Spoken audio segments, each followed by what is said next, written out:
Hello. I'm back. Can unpin that now? I got it. My nose hurts.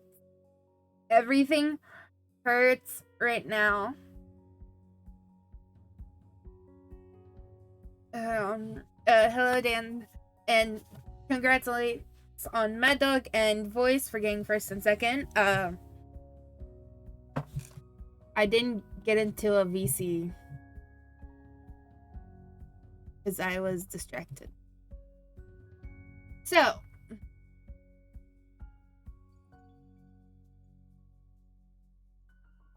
for those who don't know, hi, Beanie. I'm being sick. This is my sick era right now. I got sick.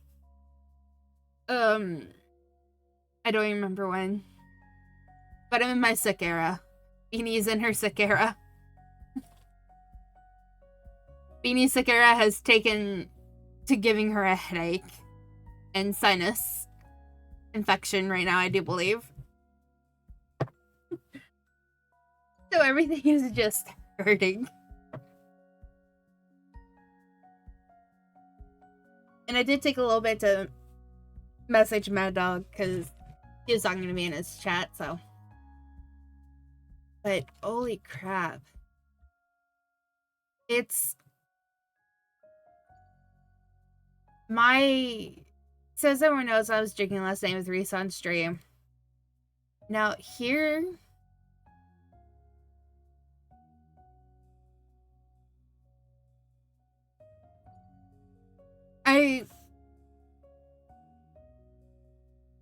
sorry. I'm gonna restart the whole game over so that we have like a full game of it. And I do believe it takes a long time. But I figured starting over and then doing it all in one go would be better. And if I randomly just stop, it's because I have so much pressure around my nose right now because it's hurting. So I'm just randomly stopping and like pressing down around it to hopefully like make it stop. And it does stop for a bit, but my god, it hurts. My mom thought I had a hangover and I was like, everything hurts around my nose and like underneath my eyes, and she goes, that's a sinus infection. So yeah, yay. And then I came down here to do stream. Well, I didn't plan on doing stream this early. I was gonna wait till later, but I was like, let me get this over and done with. And my mom's like, you sound so bad. And I was like, yeah, I'm gonna stream. And she goes, you sound terrible for stream. I was like, thank you, mother. You're the best. But I have my little rose tea. And I'm so happy for that. So I have this here ready when it's done. But yeah, we're starting over from the very beginning. I'm not gonna really read the tutorial. I will like do like a little mouse thing because I've already read this. And I don't know if people really want me reading it again, but also no one can really see it because my thing is in the way. I could always like move myself off to the side like here. But then here's the thing. The characters' icons are going to be over there. So it's like, no. Maybe if I make myself smaller? Should I just make myself a head? No, my hat's still in the way. Oh well, there's no good deed there. No way of doing that. I forgot. I removed Mongoose. I forgot. You know what I could do? I could do exactly what Crow did and just turn myself upside down. And put myself kinda... God. There we go. Cornerwise, this is what Crow did. First stream he did earlier. Beanie is a bat, yes.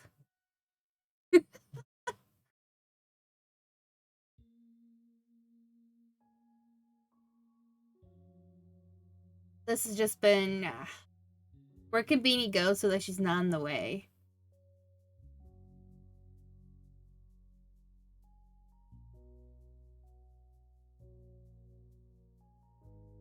Ugh.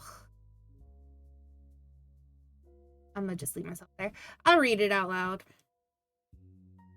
But I like to state I'm in the, because everyone knows I am an artist. My art tablet broke, but I've been drawing a lot on actual paper, which I haven't done in a long ass time. And I am showing off the watercolors I do with it as well. But I was thinking of a different, outfit for my character because I don't know what I want actually. I have an idea, but it's just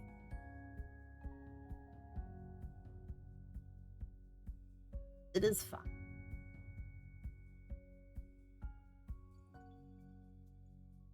I will state it is more expensive on Throne to get it.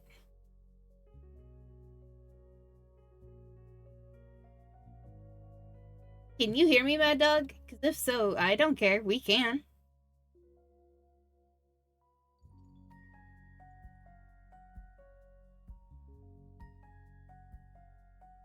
I heard that. Hi, I had your stream up. I could still hear you.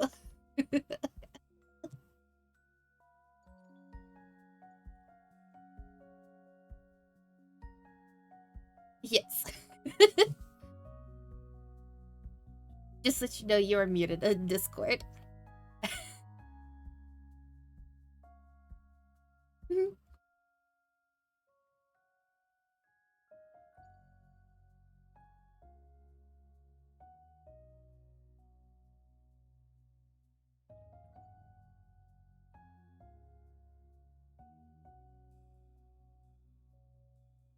.exe.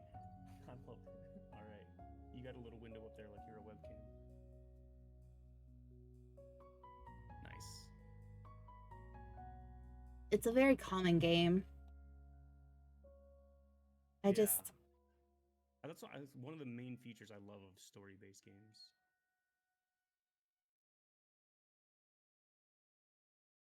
Who's ready to hear me talk my head off? That's all this game is. Story time. So I did do the tutorial thing again, if anyone can tell. The expansion improvements to the game will come out as time goes on. For example, the finished version will have partial voice acting. The demo doesn't have any voice lines. The game is complete. The entire story will be playable from start to end for free. However, optional paid DLCs will be available to add in even more scenes. The very start is a brief tutorial that will be skippable in future playthroughs. It'll help you get acquainted with all the many ways your choices can impact how the game plays. At any time, you can press the pref button on the left side of the game screen to open the settings page and make the experience better suited for you. You can change the text size, font, sound volume levels, turn the light, animation elements on or off, and other general options. The story of our life now and forever spans 12 years, with the character you play as the beginning as a 10-year-old child and ending as a 22-year-old adult. And I did reference our life, always and beginning and always. That was from the time you're 8 to time you are roughly 23 years old, 24. So that is a bigger age span than this one. Not by a lot, but still a bit. It's still cool. In between those points are 2 other stages of life.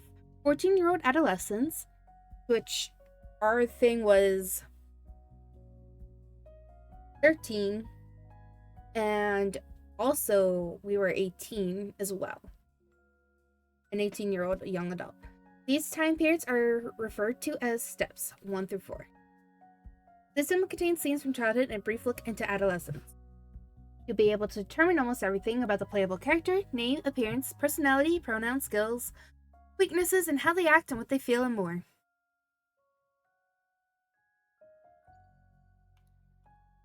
And all those details can change as you grow up over the course of the game. However, they won't be forgotten. Who you are and who you were is remembered by the game, and the characters you meet. Choices you picked in Step 1 can still be referenced all the way in Step 4. It builds together. The goal of our life is to let you truly live your own unique life in the quaint mountain town of Golden Grove. But there are also 2 lead characters who will grow alongside your MC, Tamara, Bowman, and Q Lin. You'll have the option of being their friend, pursuing one romantically, just having them to be people you know, letting your connection change over time, and so on. Your relationship is customizable and progresses at whatever rate you want it to, if you want it to. Though there are a couple limits to what you can do. You can't date them both or break up with one after officially getting together. If you had a lead become your romantic partner, that's permanent. Temric is a little girl with she/her pronouns when you meet her.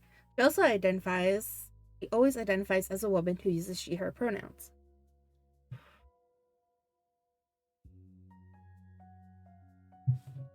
Hugh begins the story as a little boy who has he/him pronouns, but questions their gender as the years go by. He will ultimately come out as gender fluid. Hugh's pronouns are only they, them in Step 2. They use he, they in Steps 3 and 4. Hold on. Our Life Now Forever does include the option to romance a strictly male identified character, but we do have another game, Our Life Beginnings and Always, if that's your preference. There will be other characters to interact with and befriend besides Tamric and Q, though those 2 are the main focal points. How well you get along with other kids, your teachers, your mom, and so on is still your control. With those basics mentioned, the tutorial will move on to a new screen now to explain another major gameplay element. Characterization. You'll first design the appearance and basic details of your character. You'll be able to select a first name, last name, and add nickname too. You can also give your MC their general size, choose their dominant hand, and so on. The gender MC is customizable as well. That'll be addressed more later. The remaining parts of this section are the many ways you can edit the appearance of your character. Your dress-up doll icon is included to give an idea of what your playable character is like. You can change every aspect of the doll, from the shape of your head and eyes to the hairstyles to the coloring of each element to what they wear. The customization can be extra unique by having the hair and eyes be 2 different colors, tweaking the exact tint of the colors, flipping the direction of different elements, and more. There's even one special tint that allows you to exactly match the hair and or eye color of your biological mom in the story. Or you can stick to a preset option if you're happy with them and you want to get through the customization faster. You can even randomize the MC and go with that with what chance gives you. What you choose to be referenced in the script and icon image you put together will appear on the text box when your character speaks. The game has first-person perspective, so you don't see your MC standing alongside the non-playable characters in the normal character sprite style. This first round of design will set some important basics like eye color and skin tones. That will never change for the rest of the story, but almost everything else can be altered eventually. You get the option to use the screen to re-customize your MC significantly at the start of each new step. You'll be able to change your first name, nickname, pronouns, hairstyles, what they wear, and add scars, etc. if you want. Along with the major re-customization section, start steps multiple times during each step, you'll be able to alter just the clothes of your MC. You want your MC outfits to be simple for exploring outside and nicer when they go to school, you'll be able to do that.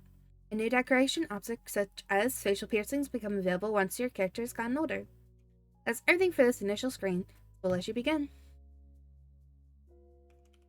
What we did last time was basically I gave her heterochromia, and I did one blue, and the other I should click on, and gave her cranberry eye. Match her mom. Which I think is awesome.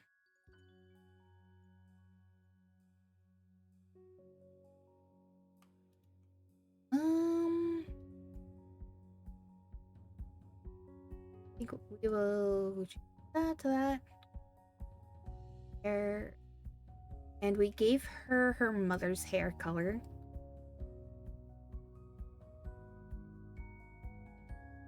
Give her that hairstyle. And the one where it looks like a up.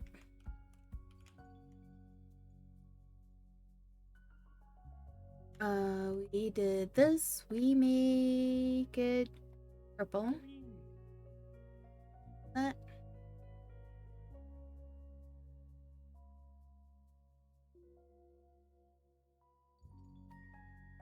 I feel like it should be somewhat comfy because they are in a car, I do believe. They said that they were in a car for. Looks like old 3D glasses. I love it. Head accessories. Oh, we gotta do the bear ones. Bear head things.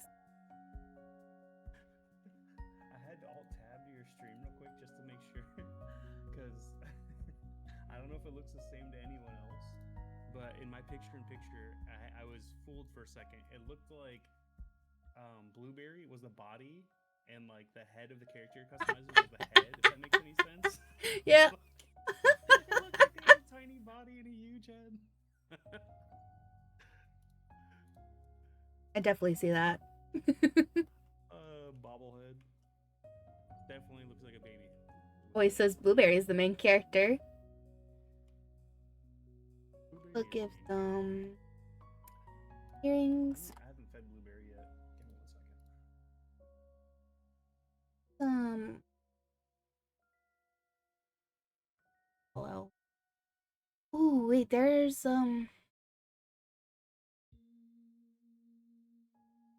those are stars. I think these sunflowers. Looking for some sunflowers. Someday Blueberry will be level 50. Now, as always, I said I always give her this because give the bandage here because there's a little scar here. Do one of them. First, we gotta add the freckles because boys said that we should last time. I'm pretty sure I mentioned that if we flick it again for the bangs, it'll flip flop. Love that. Freckles are pretty adorable. They added so much detail into this, while still keeping it so cute. Love it. I did also state that the first time I played this, they didn't have special clothing. But this is for if you're for when I don't for special occasions, it said for basically not touch what I've already fixed. But this is like for what your other parent is. Whatever you decide, you can have like clothing styles from it, which I think is cool. And I just did that. I just undid everything I just did. How? I will never know. Did you hit the random button or something? No, apparently when I was scrolling, it said, "Oh, you want to go backwards? Let's go back." Not what I meant when I was scrolling, because I was scrolling up and down this. It's this stuff. I've spent so much time like customizing a character in game, and I've accidentally hit like the random button or something, and like it resets, or I hit a preset button, and I'm like, oh no. Boy says this is the first time I can blame Beanie and mean it. Yes.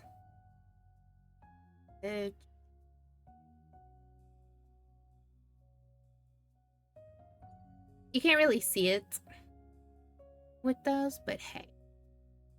Now, for the bear ones. There we go.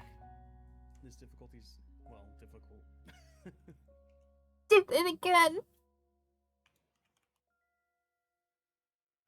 The thing is, I can't just scroll forward. Fix it all.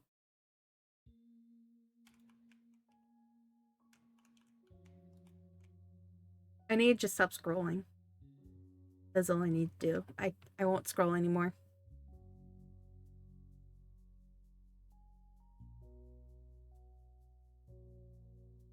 I will just click and drag. Click and drag.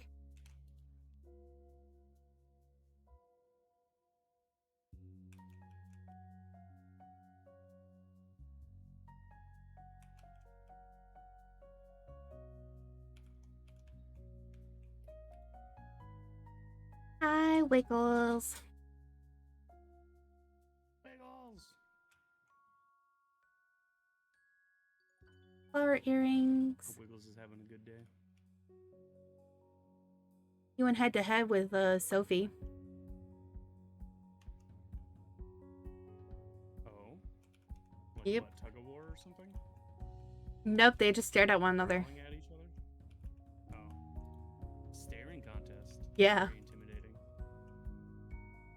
I had to tell Sophie to back up because he's old and he just wanted food. He's just blind. He doesn't know what he's looking at. He's trying to figure it out. He's like, who the fuck is that? Sorry, Wiggles. I don't mean to make fun. Extra scars. Scar on the side of the neck. Freckles. There we go. We are done. I'm What is clicking go. blinding me? Is it these bats? We will go left hand. We need Peaches is currently curled up with her stuffy.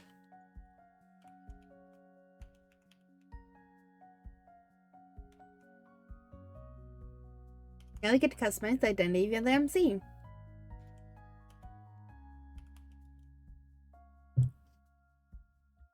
I did this.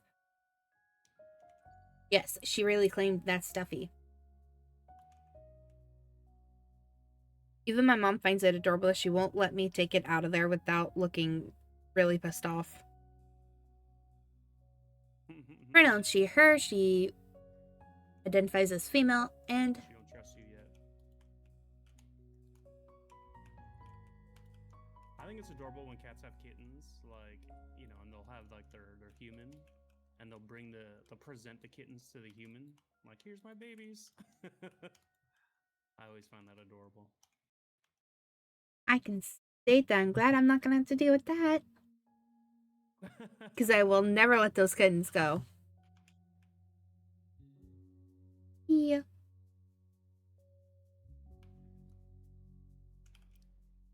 Isn't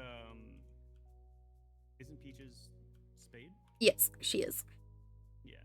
So you won't have to deal with that.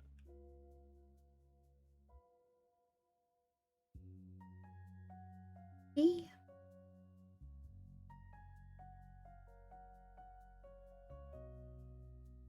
I don't know if I would even if she wasn't, I don't think I would actively, I would instantly like get her fixed. You know, Because all it takes is them getting out one time and they get freaky with the stray or the neighbor's cat. I would be too worried about her. Because for those who don't know or don't remember, Peaches has a deformity in her ribs that they're a lot more narrow than what they should be. So she breathes kind of irregular. And with her ribs kind of, you know, a lot thinner, I would be afraid for having kittens. Yeah. And her passing that on to her children. It's also like, you know, yeah, when people have like narrow hips or something. Yeah. It's like an issue. I say people, but really anything. Any mammal. My brother just texted me today. He thinks him and his wife are pregnant. I was super happy. Speaking of, yeah, they've been trying for a little while now. I want to say since like third quarter of last year, so it's been a while. I just remember it distinctly because like he pulled me aside and was like, "Hey, I'm gonna stop smoking weed," and he told me why. I was like, "Okay." I was like, "That's interesting." Hey, whatever the motivation is, don't matter to me. Okay, either you want my hand petting you or you don't. Which is it? I'm getting two very mixed reactions here. Your foot is kicking me away, but your paw is trying to drag me back. Which one is it?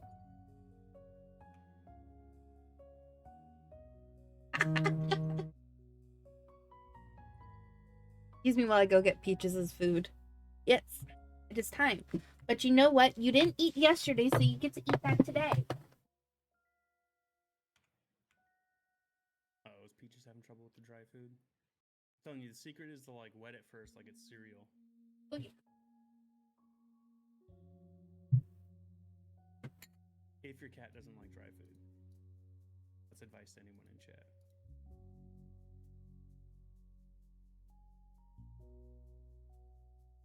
Some people like will mix it in with like the wet food, and that'll also moisten it. I don't want a key ring. I'm gonna keep re-rolling.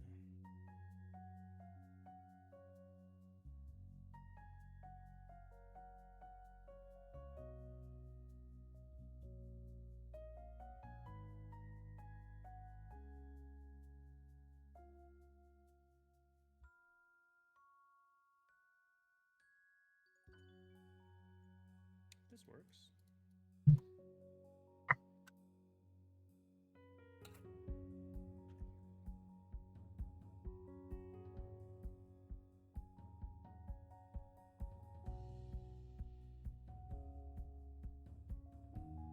I don't. The last arena run.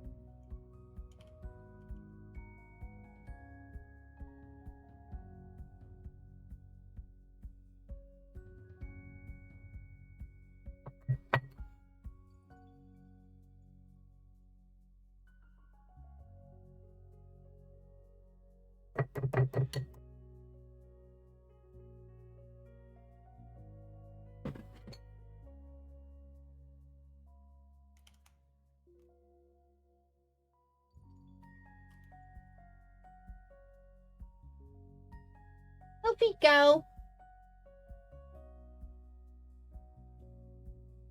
Your weapon's here. Don't want to touch it.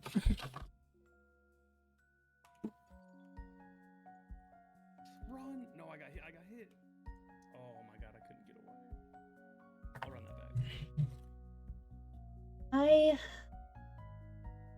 am fucked if she doesn't eat it. Is it the dry food? Wet. It's wet. Oh, what? That's weird. Normally she eats it straight up. But we switched her from, it's the same brand, it's just a different canned form. Yeah. So it was in plastic and now we're doing it out the can because they're the only ones that we could find that would be ordered in a big batch. I remember whose cat was it? Somebody's cat was very specific and would only eat, because there's like fish, there's chicken, there's like the different types of like meats you can get in there, and they would only eat, I think it was like a specific fish. They found out like they would eat fish and like I remember they just were taking note of like they won't eat, like they barely touch the chicken, they barely touch whatever fish, and they had to like get specific fish. And it turned out that like there was like two fish it would eat, and they were both like, if I remember correctly, they were both like freshwater fish or something. One might have been salmon or something, and one might have been the other, which sucked because like I guess like sometimes when people have picky eaters for cats like that, they'll give them like tuna because tuna is really easy to find and get a hold of. Yeah. But like I guess their cat didn't really like tuna, so it would like nibble at it, but it wouldn't eat it all. I've heard a lot of people with like persnickety cats with food. Although They're the for college, his dog was like that. When they switched him from the puppy to the adult dog food, their dog was like really confused and didn't like the adult food. Is it just this one that you like now? Brokey. So Shout out to Brokey, I love that dog. it's the same type of food ones. And we gave her like a variety of like 3 of them. And she liked 3 of them. Mm-hmm. One of which had shrimp in it, the one had white fish, and the other was salmon. Yeah. So I gave her the salmon one the other day, and she nibbled on it, but she didn't eat it all. Like, she would down them all. You know? But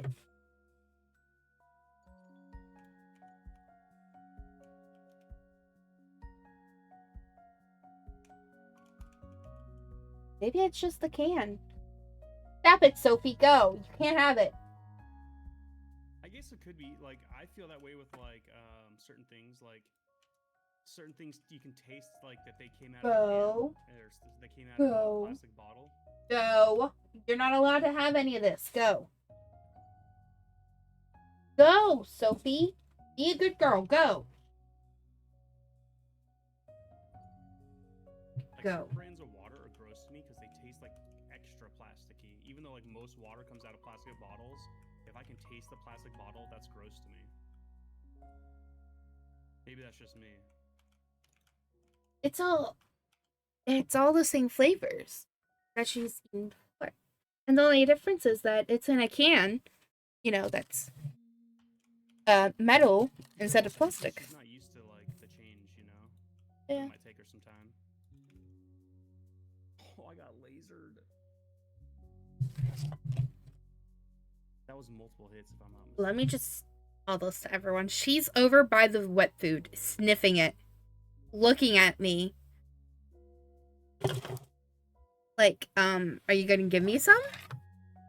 When there's already one open in her food bowl. It's what she did the other day, and I was like, what the fuck? Come on. This is your food. Your food. Maybe she Here. wants to pick out the can. You know what I mean? Maybe. We should let her pick the can, like put them all out, let her pick the can, and then serve it to her. She's like super particular. Today I want that one. I'm joking. I don't. I know cats are smart. I did that the other day. I was like, which one do you want? And she picked the pink one. So I gave her the pink one, which is salmon.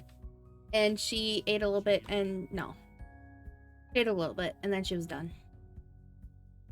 That's worrisome. But Your cat's gotta eat, Bean.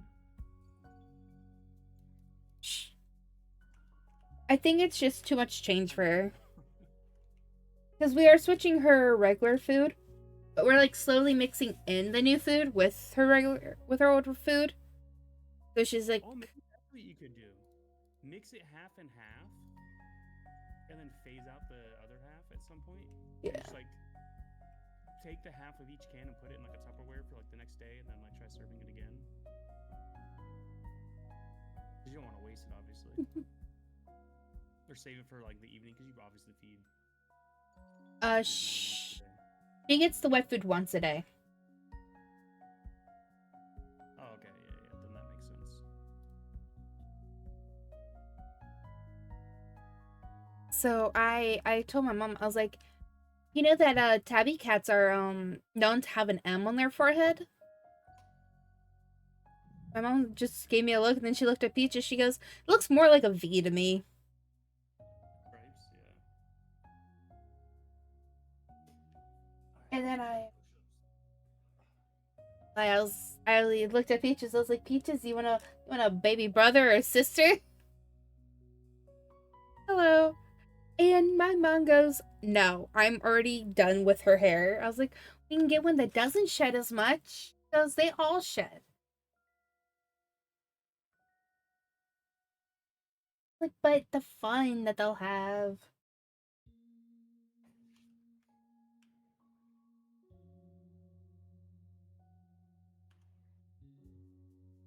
Yeah, we used to invest in a lot of lint rollers. And we had like a silent vacuum. I don't know what you call them. What are those called?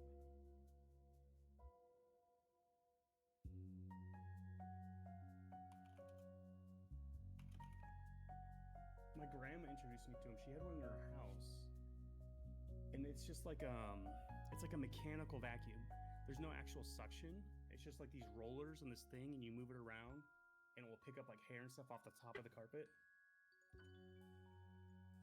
Peach is currently saying no to me touching her, and she's like clawing at me and biting my hand away from her.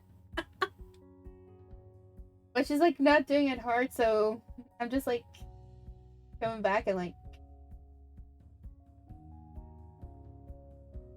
I mean, this is basically the same thing. What is it called though? I hate Amazon titles and descriptions. They make no sense. What is this actually called? What is it called on the box? The Bissell Natural Sweep. That's a version of one. That's not the one my grandma had. She had like a fancy, like red one. It looks like it was out of the 60s or something.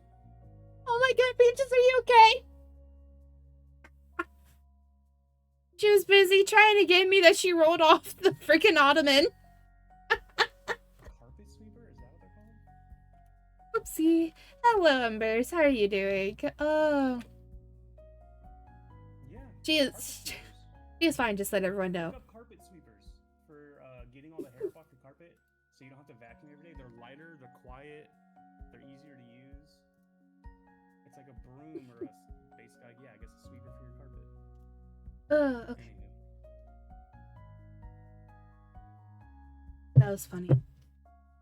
Okay. Chester. Now that we got your own character ready, we'll be able to influence the appearance of your biological mother. Clicked on it 3 times. 2 times, I mean. She has 3 hair textures and 6 skin tones. You can have her look as similar or as different from your MC as you like. She chose to raise a child on her own and use artificial insemination to give birth to your character. The biological father never appears in the story. So if your character happens to look nothing like their mom, we assume that they take after the off-screen father instead. You'll also get to choose what term your character refers to her by. Currently, that influenced like the dialogue, like, oh, you have your father's eyes. She does have half her father's eyes, technically, and half her mother. I think it'd be hilarious. Like that's good programming too. If they're gonna put this much into it. If you enter in her first name, the phrasing won't make sense. Later builds of the game may be suited for calling her by her name instead of a title. You'll also be able to change the title you use for her at the start of every new step. Her skin tone and hair texture will remain consistent for the rest of the game. Yes, and I think that's fine. Mama?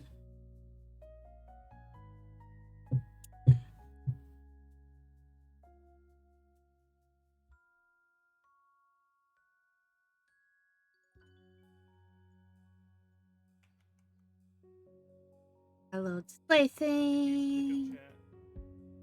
We'll do pump.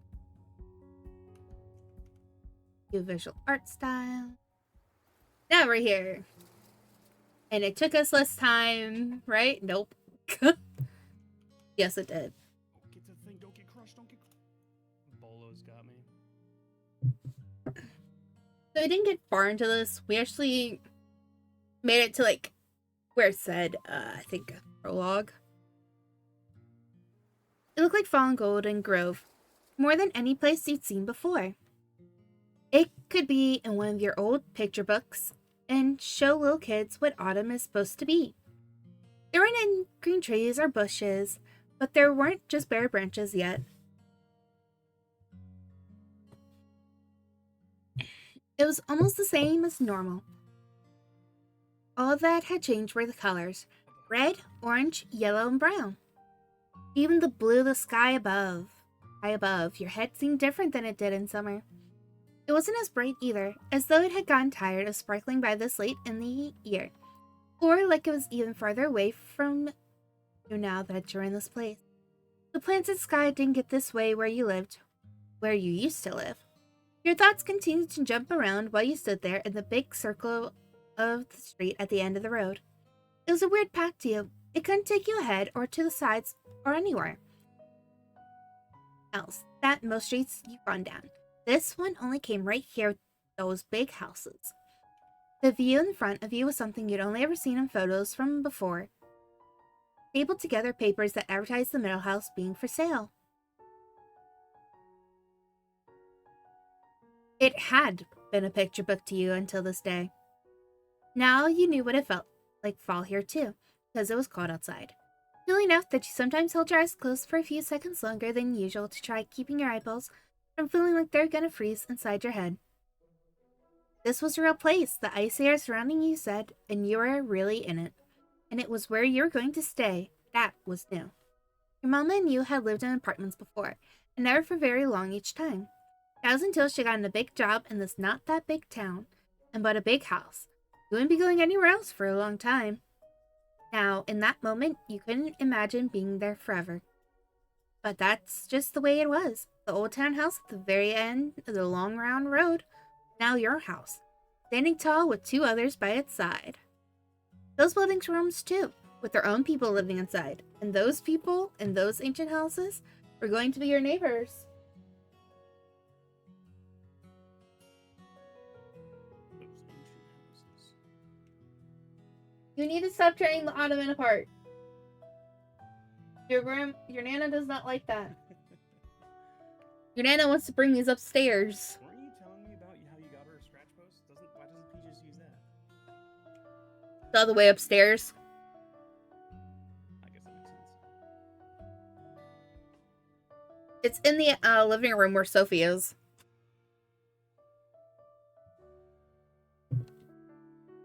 Because my mom thought, and she really thought this would help Peaches and Sophie get along, by putting it up there, maybe Peaches would spend time upstairs with Sophie and they could get along. Peaches follows me around the house, not her.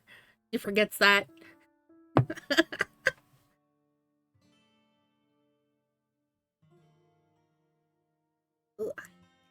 It seemed okay to you. Thank you for the boop voice. Sophie for a walk if Peaches would Boop. want to be walked too with you. You know what I mean? Oh, I forgot to do the thing. It's okay. It's okay. I forgot. Are you having issues? So many issues. She looked like a fish. Fish? Yeah, she tried to jump up Or would you eat? and clawed at the thing, and her butt split up, and then it went straight back down like a little fish. Okay, I have more push-ups. I did not expect that to happen.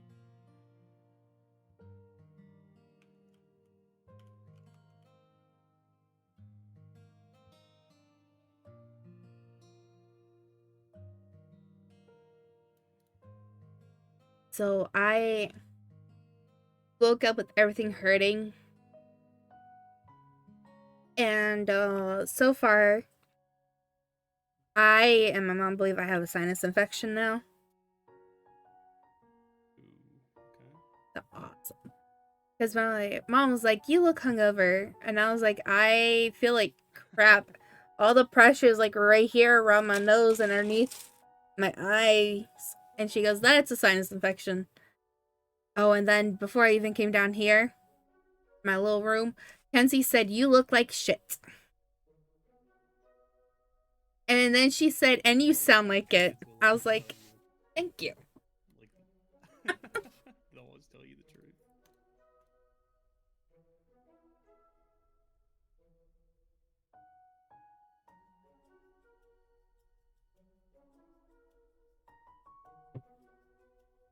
No, I think you are just trying to hurt the ottoman.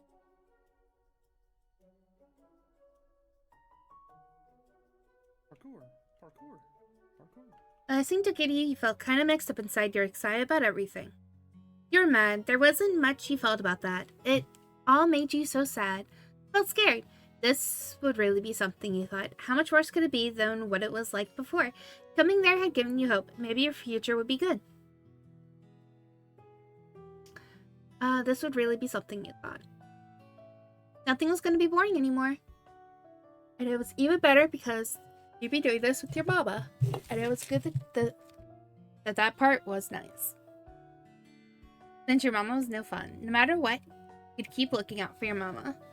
Because you'd be doing this with your mama. You'd have so much fun together. Beanie, come over and take a look. Oh, that was your mama's voice. Yeah, I noticed she'd gotten so far. You wasted no time catching up in order to reunite with her. Off the cul-de-sac road and cutting across lines of grass and sidewalk, you reached the picket fence your mama had called from. The gate was unlocked. Unlike the other houses, in front of yours was a tiny gray stoned walkway that led up to a couple little steps, and those steps led to the door. You walked along the private path, making sure each foot landed squarely on a rock, and not on one of the dirt cracks in between until you arrived at the end of the line. Then you hopped up the tiny stairs to join your mama. And there your mama was, standing at the edge of the porch, arms folded and waiting. She must have been moving around before, because the shiny opal earrings she had on were twisting from side to side a little bit. You know they were real opal stones because she told you before, when she first got them. She also told you a long time ago that her normal name, not Mama, was Opal. Her clothes were the colors of cloudy day after rain had already come and gone. The kind of day that could be cold and bad or really relaxing and comfy. It depended. No matter which way she looked at it from, you didn't know. The rest of her, though, was so much more bold, especially the matching purpley cranberryness of both her hair and eyes. There weren't a lot of things out in the world with that color that could feel gloomy. You had one cranberry eye and the same color for your hair, too. People would point out how you were a match with your mama a lot, or they would talk about how your eyes were different colors. That seemed cool. Part of your mama ended up in you. Mama smiled at you. It made you feel as soft and warm on the inside as your mama was on the outside. What do you think? It's a pretty place, huh? I've seen worse junk. I've seen better places. It's beautiful. I'm gonna have my own room, right? It stinks, he said bluntly. It stinks, he said jokingly. Okay, I guess. I hate this. You stared at her blankly. You nodded eagerly. You shook your head fiercely. You refused to even look at her. It stinks, he said jokingly. That might be you, my dear. We were jammed in a car for hours. Her tone was just as silly as yours had been. He puffed up, pretending to be mad about it. No, it's not me. Her mouth stayed in the shape of a smile, but her eyes and eyebrows changed, bending in a way that made it seem like she wasn't really smiling. Or was it some other kind of smile? She put a hand on one of the white painted pole things that kept the porch roof from falling down. Her fingers moved along it.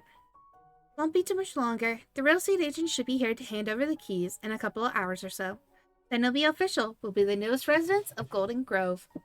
You shifted your weight from one foot to the other. This was a big deal to your mama. Her whole life was changing too. You hoped it wouldn't be a mistake. You didn't want your mama to be sad. Well, you've seen the yard and the outside. You don't have to wait here the entire time. How about you go look around the rest of the neighborhood? She bent down, placing her hands on her knees in order to speak directly to you on the same level. It's a safe town, especially in this area. You'll be able to play freely out here. You perked right up at the suggestion. You jumped happily, your eyes went wide in fear. You grasped her hands, wanting to stay together. You huffed unhappily, you frowned at her. Merely shrugged. Just the neighborhood? That was exciting. You want to go everywhere. You covered your face with your hands, not wanting to go. You turned your face away from her in defiance. Please, you weren't a baby. What could possibly go wrong? You didn't need her to say it was okay. You could look out for yourself. You perked up right at the suggestion. Mama went back to her normal way of standing with her head up high and arms folded. That's the spirit. Enjoy yourself. Just don't stray into any other streets today. Yes, Mama. That's not fair. I won't. Promise. You didn't care about rules, but you kept that to yourself. You give a thumbs up. You grumbled about the restrictions. Peaches, don't you dare! Do it, Peaches. Oh no, No. She's going after the blinds.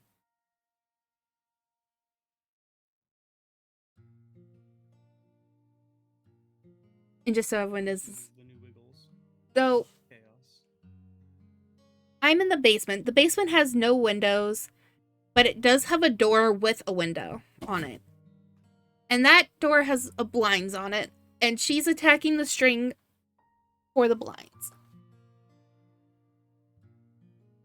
Which is a big fat no-no. You already gave your Nana a freaking heart attack every time you go through her blinds upstairs in the living room.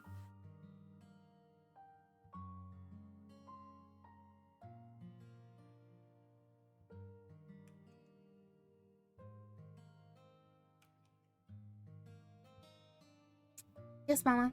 Thank you, I trust you. Actually, wait. let's do the you didn't care about rules, but you have that to yourself. Beanie, I'll be fine. With that, you flipped around, bounded down the steps, and went back towards the sidewalk, ready to explore. The face that she made! She knew! It just cracks me up that you read it in your own, like, tone. I'll be fine. That's how you actually talk.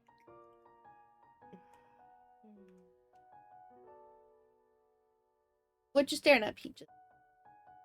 Staring at the door?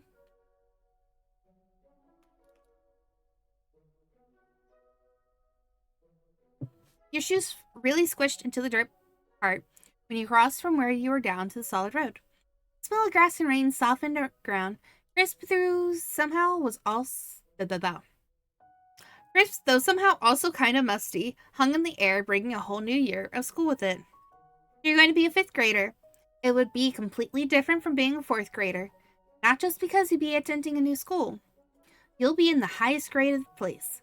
Maybe that was why your mama was so sure you could do this by yourself. You're growing up.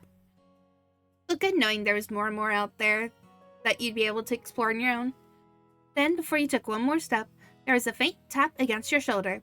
It was barely stronger than the wind, but it was definitely something, and it was completely out of nowhere. Huh, you wonder what that was? You jumped straight in the air out of shock. Both your fists went up defensively, you screamed, you rubbed your shoulder, feeling annoyed at whatever it was.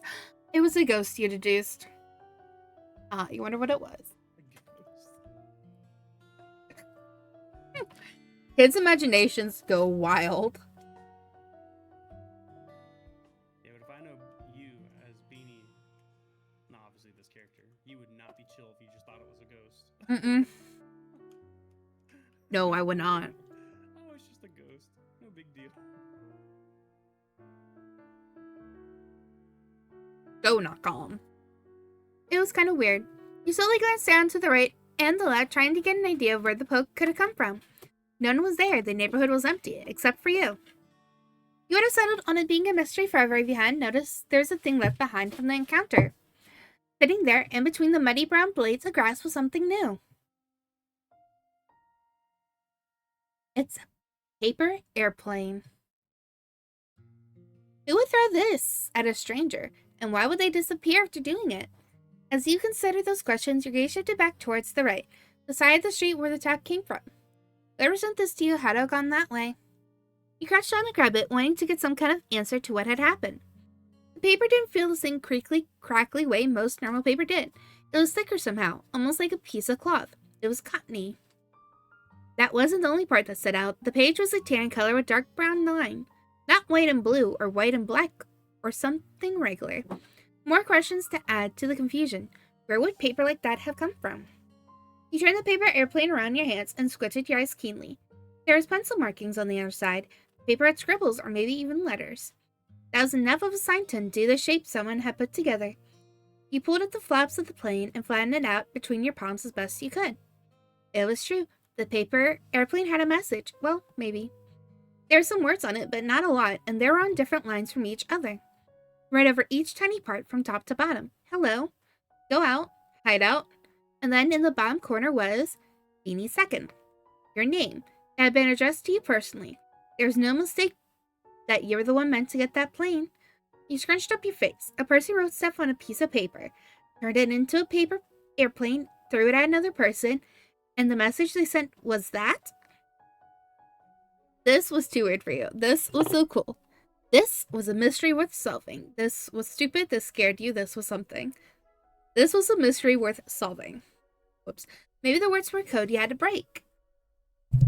You had to tell your mama right now. You were going to get to the bottom of this. You were done exploring. It was time to go back to that house. You just wanted to get back to looking around.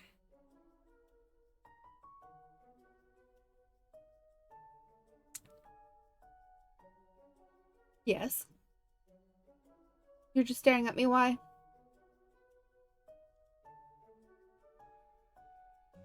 Oh, it's my mug.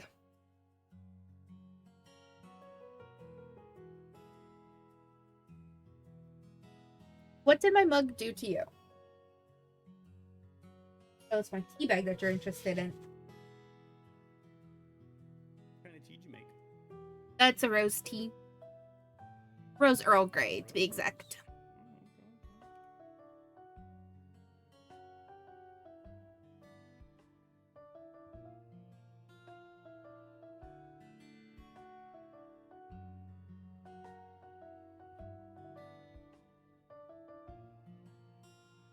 You're going to get to the bottom of this.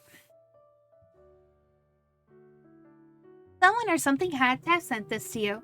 You weren't going to stop until you found out who and why. Past the parts where the light shone through the clouds and the parts where it got darker, you began your investigation by heading in the same direction the paper had hit you from. The half circle of houses was out of sight by the time the normal sidewalk ended, and it really ended. Instead of connecting to another street with homes or stores, there was the car road behind you and a bunch of trees and plain ground in front. Going down the road would have to bring you to the rest of the town eventually, but there's more important paths to think about first. Bending in between the dark trunks and bright leaves were two lines stamped out through the grass.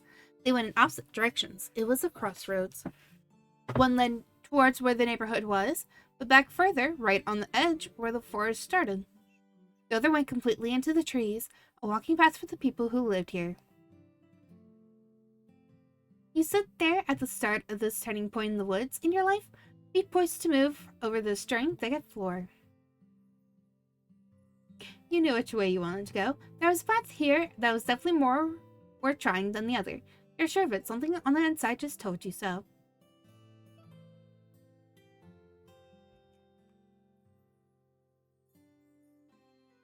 Which one? Should we go down the left or right?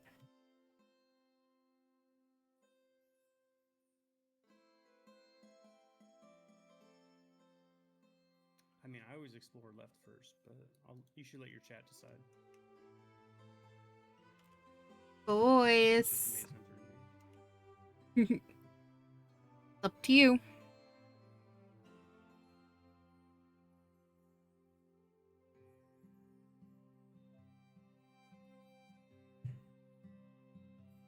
Left. Went down the walking path on the left. Your quest continued. Once you went through the foresty path, you had truly entered the wild woods. Nothing surrounded you any longer. Nature spread across the land with a narrow dirt line and fence being the only sign anyone had walked in the spot before you. People were only visitors here. Golden and red leaves gently pressed against each other in thick clumps with each tree's branches pulling on into the others nearby. It was enough to keep the sky and sun out almost completely. The leaves burned bright with the light basking over them from above. The foot-made passage continued to twist around up, higher into the mountainside, farther than you could see. You were amazed. It was so nice. You felt uneasy. You preferred the neighborhood over the woods. It was dirty and icky. This was your kind of place. Your curiosity was piqued. It was so boring. This was a creepy place. Awesome. You regretted coming out here. The forest was frightening. This was your kind of place, because it is. This kind of thing is mine. Kind of place to be. With your wide wonders gaze thrown every which way, you let yourself float deeper into the thicket. The quiet bubble that existed here in the forest away from town popped from a sudden unnatural clatter. You stopped. It was whooshing, thumping and stirring up the leaves like something had crushed into them. You knew for sure that wasn't the wind. It had to have been an animal or a person. And it came from right over there. You decided to just take a peek. You wandered through the bushes to find the source of the sound.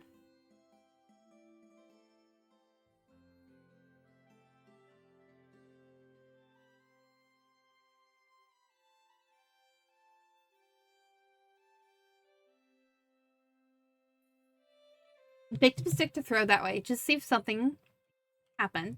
Let's decide to take a peek.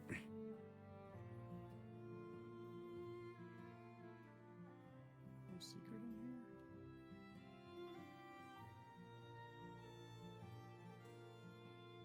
You crouched lower and snuck off the path. It was harder to keep your footing on the slanted, untrimmed ground. You moved them the same way you opened up a set. Whoops, I skipped over something. When you reached a really tree-cluttered spot, you grasped the branches and pushed them aside in order to poke your head through. You moved them the same way you opened up a set of curtains, but it was a lot harder to do. Tiny branches didn't take the bend and snapped from the pressure. You could feel the splintery ends of the plants scratch a little at your face and clothes. Give me one moment.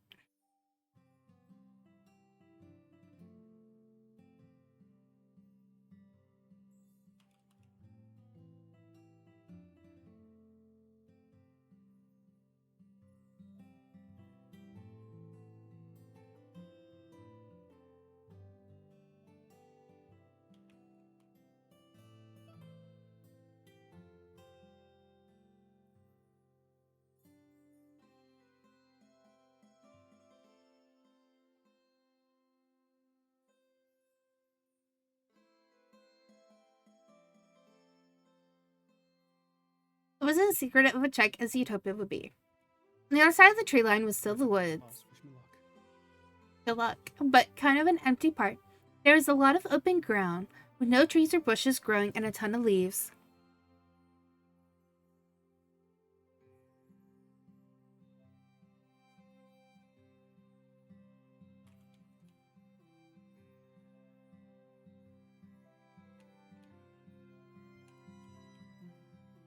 That were gathered into piles. Past the clearing, the trees were back and even more closely pressed together than they were by the path. It was mysterious, but there was nowhere easy to go. Nothing seemed out of place to you until...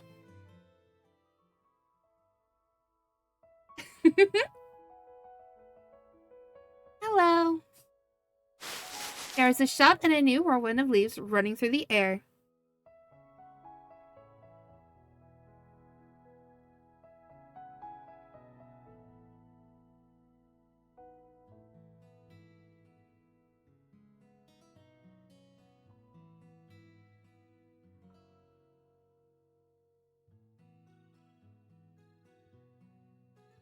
From underneath one of the piles was a kid. Who was this person? That's all you thought. You couldn't look away from their eyes. They were really red. They had sparkly hair, you noticed. You liked the scarf they had on. There were leaves stuck in their hair and clothes. That was the prettiest person you'd ever seen.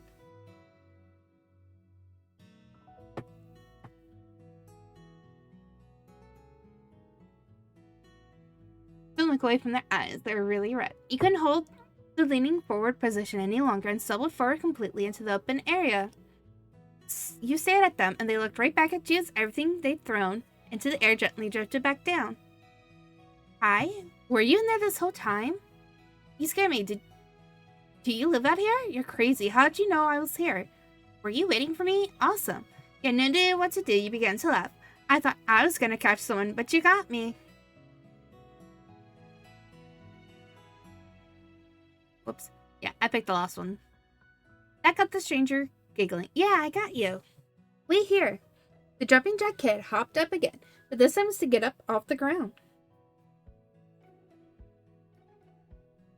They dashed to the opposite edge of the open space, leaves scattered behind them, dropping out of their clothes and being kicked up by their steps.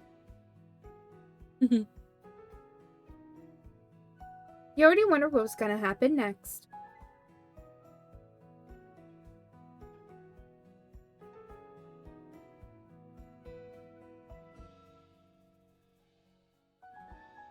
Hey, I know someone who does jumping jacks. Oh my god.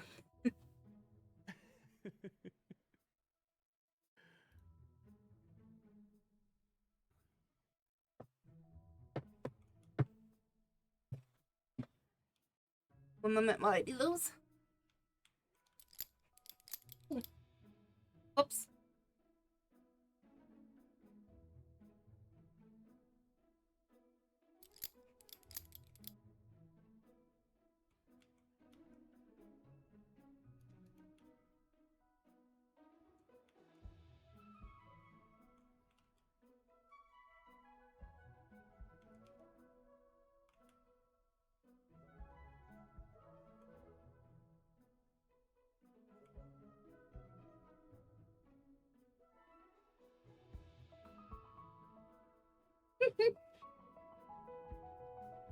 You just gave me a look like, what are you doing?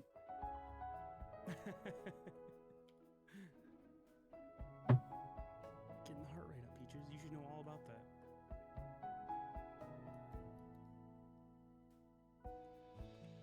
that. Okay.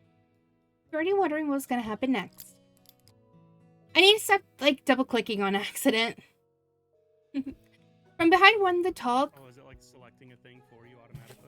No, it's just going ahead. So... Before you can read it. Yeah.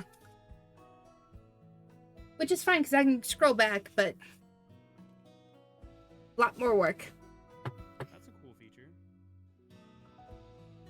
You can also scroll back if you didn't like the answer and switch a different one. I've learned that. No way. I wouldn't do that.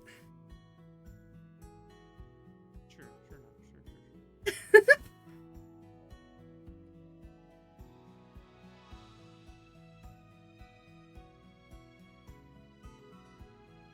From behind one of the tall crooked trees, the kid began throwing sticks and other plant pieces around. They were uncovering a hidden treasure, a big brown bag. They had to use both hands to lift the pouch and get it over their head. The thick strap pulled tight around the strain of the weight attached to it. The line of their mouth looked just as strained. The stranger huffed when they released the bag from their fingers, letting it rest completely across their shoulder.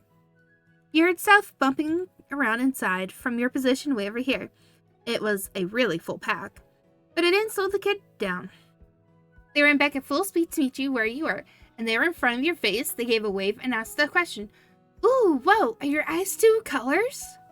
And suddenly, had a stranger leaning their face closer to yours to try getting a better look at your eyes.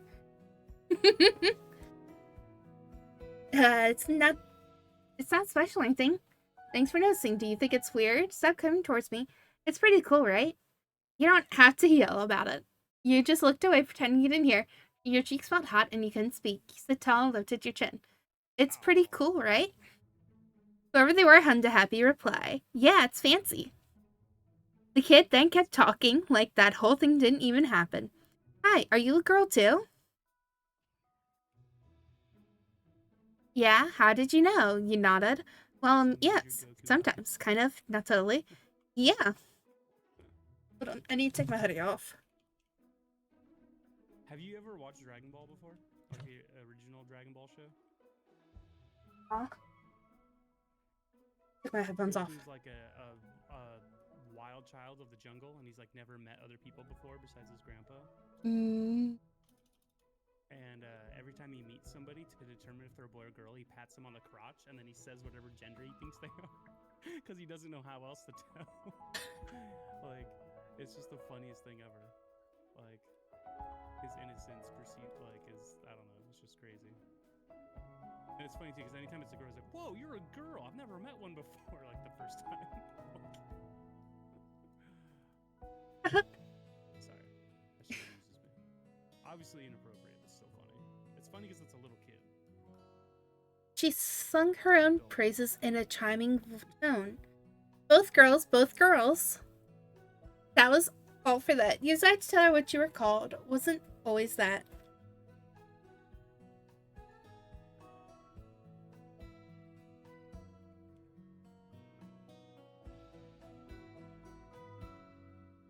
I don't see why we had to tell her that we were naturally born a girl. And all of a sudden, the leafy girl seemed to remember to introduce herself the way most people do. I'm Tamarick. That's a tree. Okay, me laughing. Alright, that sounds nice. Really? Tamarick is a weird name. Cool. There's a reason why I said, okay, hold on. Tamarick, what does that mean? Tamarick, that's a tree. That is an answer here. Wait, isn't that a normal word, not a name? You simply nodded. Tamarick. That's a tree. Yeah, you're right. A tamarick is a tree. Kind of tree. I like it a lot. So what's your name? I'm Beanie. My name is Beanie Second. It's Beanie Second. Nice to meet you. Your name was written on the inside of your jacket. You showed that to her. You had an old library card with your name on it. You let her look at it. You didn't speak up. My name is Beanie Second. Whoa. Hi, Beanie. Greeted you with the finger spread wave of her hand, as sweetly as if you'd always known each other. And she'd done it 100 times. You like it? Like it, your name? Yeah, no, I don't know. Sometimes a little. Alright, I guess. You nodded in agreement. You shook your head against that. You shrugged vaguely. Oh, that's right. We forgot to give ourselves a nickname. Oh, well. It's fine. Yeah. Ooh, alright. Your earmuffs are nice. Thank you. Yeah, it is nice. Well, thanks, I guess. Oh, I like your hair tie, too. Riley reached up to straighten your earmuffs on your head. My mama got it for me, you announced happily. My mom made me wear it. You informed her flatly. You just looked down shyly. So, if no one remembers what we put on our head, we have earmuffs that have bear ears on top. I like your hair tie, too. Hair tie is kind of cute. It's a little like...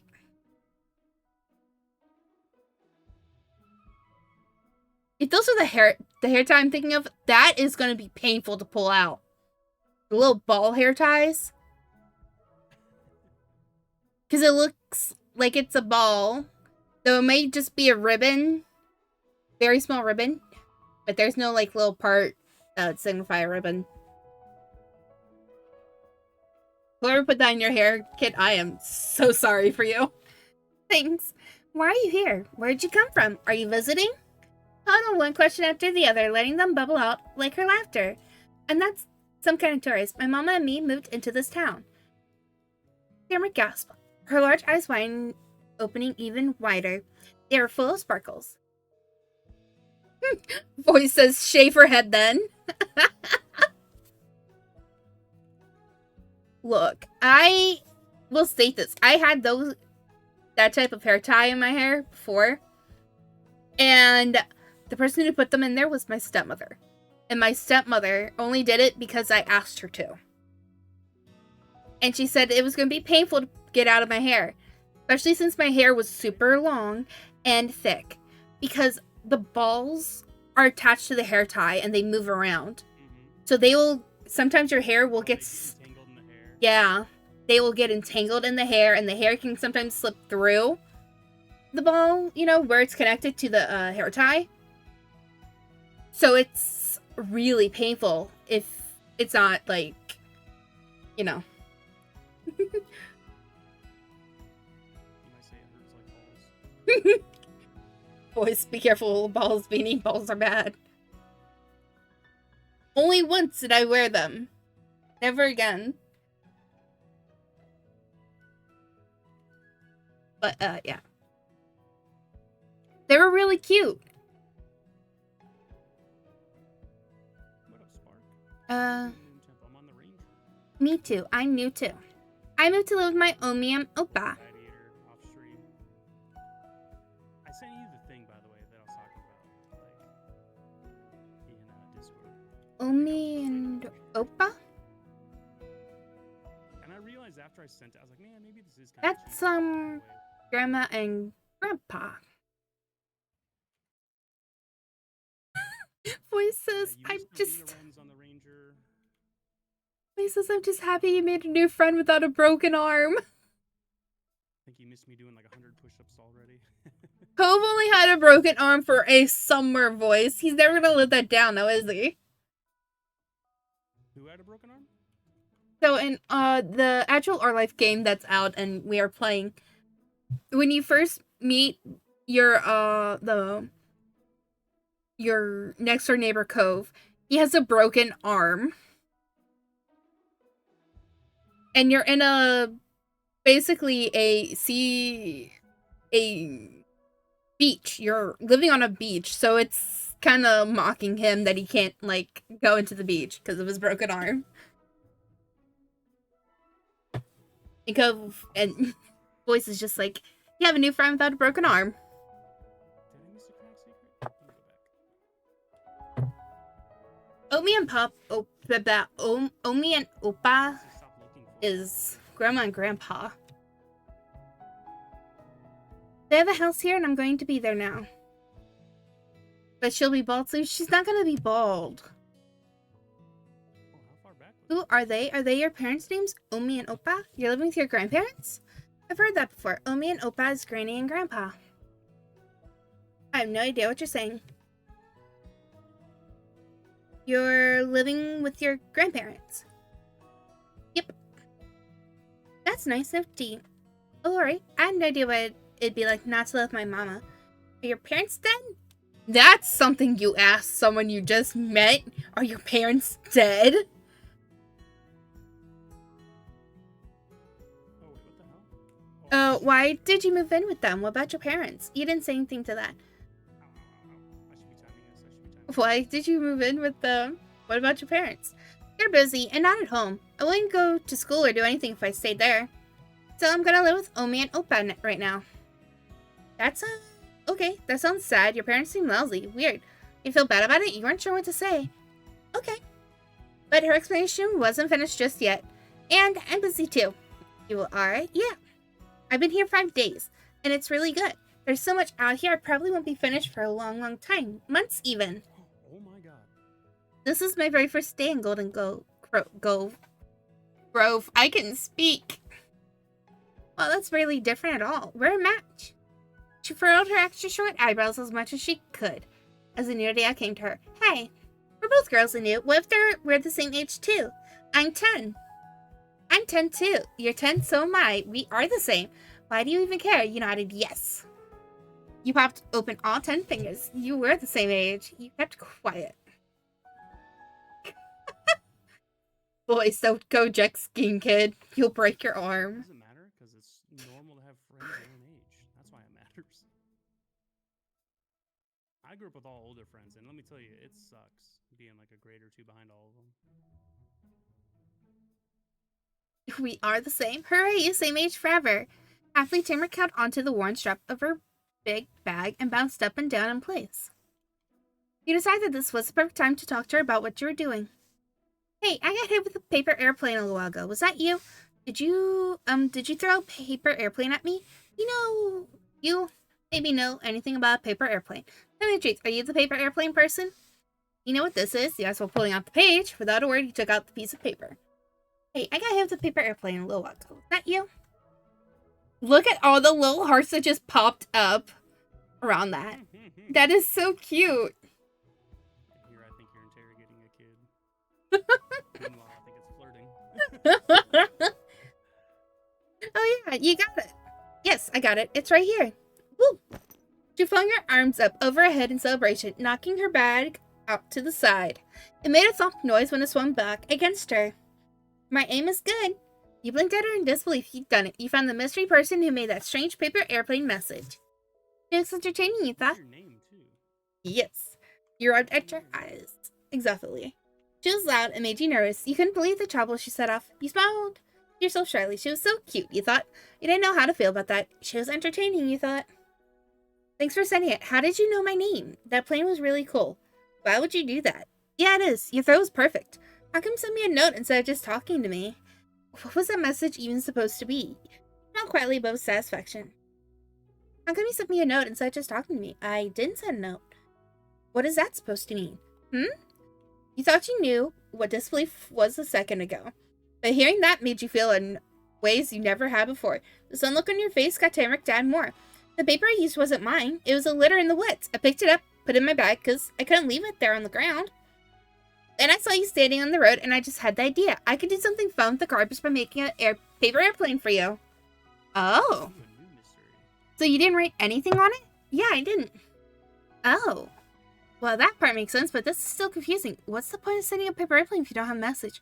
Why would you use a piece of paper that had suffered on it for that? Maybe then who did write the note? You were speechless.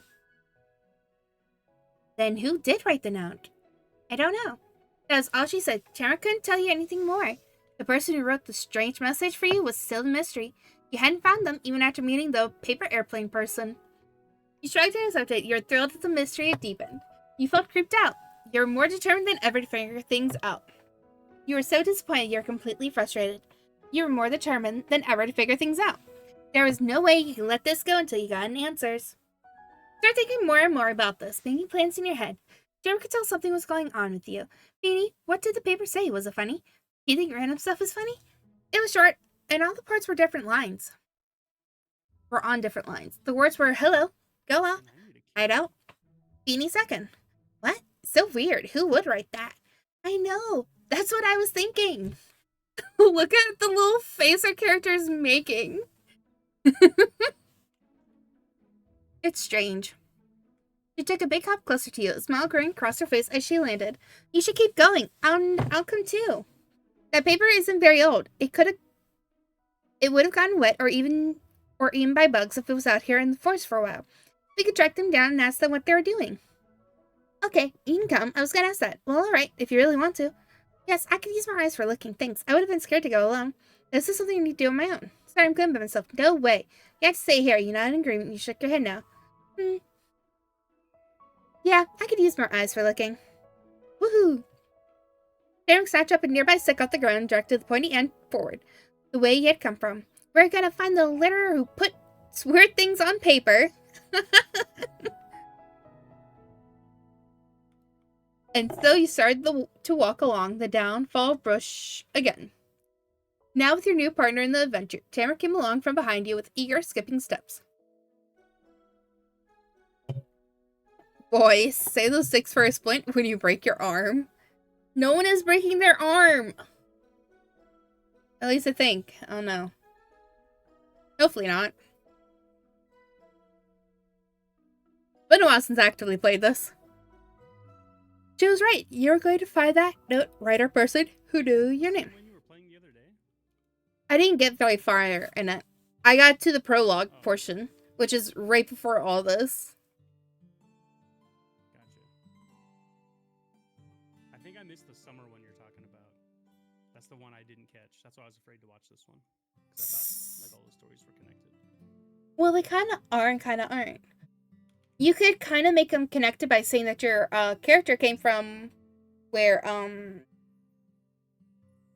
Sunset Bird, which is where your character in the first one is from, where you're living there. So they could all be from the same community. Yes. I like it that it's not necessarily like you have to have played previous ones to experience. Yeah. the new So ones, you know, like you can just jump in whenever. I think at this point in the story, for both the stories are going on at the same time. So at this point, our character, or whoever's character, and Cove are currently also, I think, 10? At this point. Ooh, what did that do? All the lights turned on. At least I think. Because I think... And this is... Because I also know who also is in the story. So it would also make sense for them to be roughly the same age. Or maybe a year older. Though I think they're the same age as the characters in this one. So they would be 10 as well. So that means that it's been roughly... What, 2 years since Cove moved in? That. So our little MC in that story had 2 years with Cove already. Meanwhile, our story here is just beginning, which I think is awesome and cute. Voice says, I like the story with you and Cove too. Are you calling her? Broken arm? Are you calling Tamrick Cove too?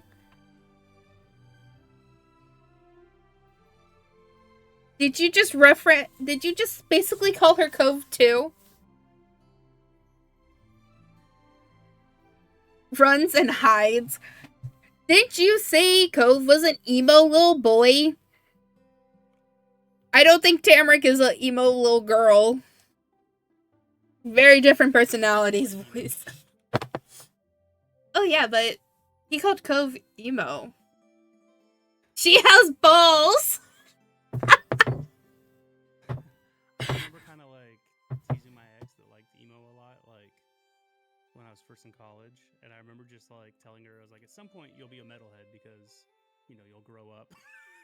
She used to get so fucking mad at me for saying shit like that.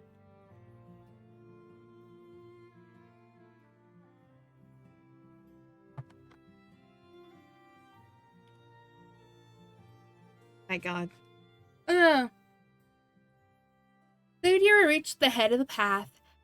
You're at the crossroads once more, but you brought back knowledge and this new girl with you. Alright, we did that one. It's where you were, and down there is just a car road. You stood at Tamrick's side, gesturing around animatedly with both hands. You didn't know if that helped her understand better, but you couldn't keep still. But there's the way over on the other side. Bend your knees, stretch out both arms, and point across the forked passage to where the second dirt imprint was. Tamrick couldn't possibly miss it with your direction. With her lips shut into a tight line, she nodded rapidly with seriousness, but only for a second, then she was perky again. She was having fun and only pretending like she wasn't always so silly. Yeah, okay. Down the tree path for you and me. The decision easily made, you and her crouching footsteps started up again in unison. And still, your quest continued. The path ended up being kind of a trick. You ran out of dirt to walk on after only a minute or two, and it became plain grass everywhere. Luckily, you only had to keep following the curved bend of bush and tree trunks that separate the forest from not the forest to know you were going where you had planned to go. Derek hummed a happy tune, not bothered by the change in the ground at all. You made eye contact, and she started to speak words instead of music. It's good that we're looking this way. Walking down the road that goes to the town would have been a bad idea. Why? Her eyes went wide. Whatever news she had to give must have been something awful. Beanie, you had no idea, 'cause you just got here. But I've seen it. The town here is bad. The buildings were probably new when my Omi and Oppa were 10. It's old and dusty. Nobody's going anywhere or doing anything. They just live in this place, sit around, and do that forever. You can never have fun there. Oh, look at the little clouds that just appeared. Oh. She spoke gravely, giving the topic a moment of silence. After that, her spark came back, lighting up her features. But it's all okay. It's right next to here. Tamara hopped along, directing her stick to the tree line at your sides. Everything in the forest is growing or dying or changing, no matter what. You looked at one spot, you looked at a different spot. You look back at the spot, and you'll see something new you didn't even notice before. You spread your arms across, up in front of your face playfully. It's magic. Wow, you're right. Then as you strolled even farther, something came into view. You almost didn't notice it at first. Stretching about as high as the trees and made out practically the same colored wood was a tower sort of thing.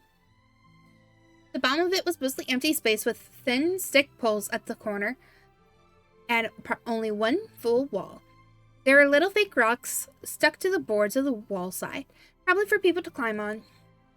Above was an agile floor with a slanted roof and railings around. Some ropes dangled off of it in multiple places. The thought came to you that it had the same feeling as a treehouse, except not in a tree. It definitely wasn't a real house. You might have found a local playground. The squeal whisper came right into your ear. Turmeric had noticed the wood thing too. Let's go see it. Peaches, you good?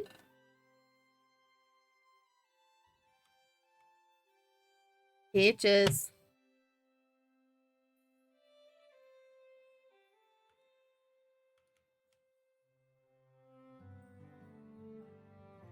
Okay.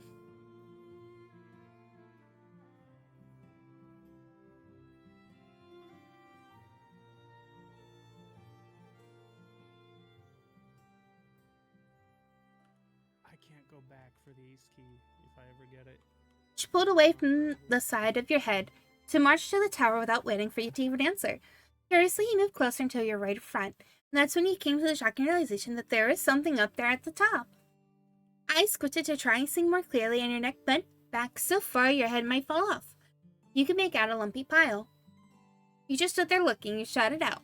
You gave the base of the tower a swift kick. You gave the base of the tower a good shake with both hands. Grabbed onto the parts sticking out to try and climb up there. Try climbing up there. Reaching one hand higher than the other, closer to an anchor yourself, you grabbed a hold of a different fake rocks attached to the wall. Then you situated one of your feet onto the lowest climbing point. You had to strain your arms to pull. The foot on the rock then carried all your weight as you lifted the other into the air. It was tricky, but you got the second foot against a rock of its own that was higher up than the first. You made it fully off the ground. Hello? Hello? Is someone home? The sudden sound of clattering ruckus from inside the fort made you flinch in place. It was a scrambling, thudding noise that you knew came from movement. That lump stopped being just a lump. It shot up, bent right over the railing, peered down, and saw you. Aw, cute. It was another kid. Who were they? That was all you could wonder. You couldn't look away from their eyes. They were really deep brown. They had a pointed hairline, you noticed. You liked the fluffy hoodie coat they had. That was the prettiest person you'd ever seen.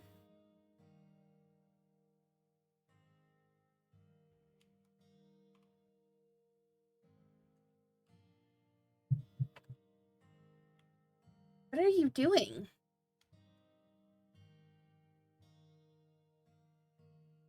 Prettiest person you've seen. Your hand started to shake as you held yourself up against the wall. You had to step back onto the grass. Person stay put. The silent standoff surprise played out between you and the stranger. Then all together, one half of their mouth, one of their eyebrows, and one of their hands shifted upwards. That lopsided pose they had, and the fact that they were at the top of the tower made them seem pretty in charge here. Who are you, and why are you in my backyard? Oh, they were in charge here.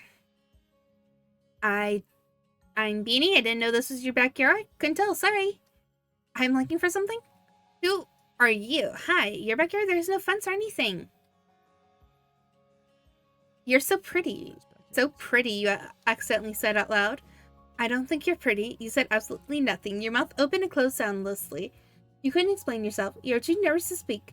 You didn't want to have done this. You hadn't known. I like to say, I think there's only one page to choose from. Last time I was also here. You're so pretty. Let's do so pretty. You accidentally said out loud. The kid was thinking back for a second, clearly having not expected that. You hadn't been prepared for it either. What were you doing? They stopped being confused. Instead, they laughed. It was light and sparkly and honest. You know, I could say the same about you. What was that kid doing? What was happening? After doing her own snooping, Tamrick skipped out from under the tower to join you in the stranger's eye line. Didn't miss a beat, waving and introduced herself to the new person. Hiya, I'm Tamrick. Hi.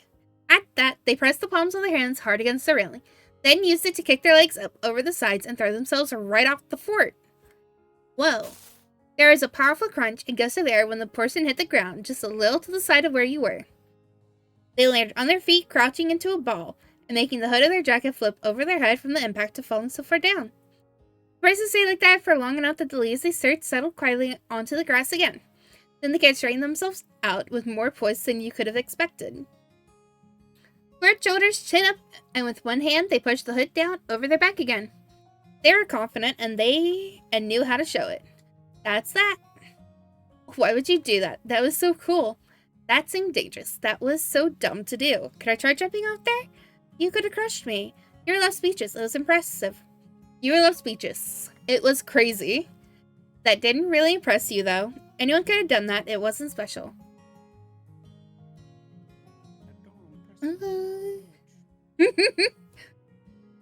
I also thought that. Let's go with, that was so cool. Yeah, it was. They could have broken their arm. Oh, is that all you're gonna see now, voice? Whenever someone's gonna break their arm.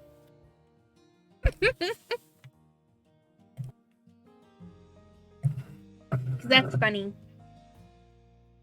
Yeah, it was.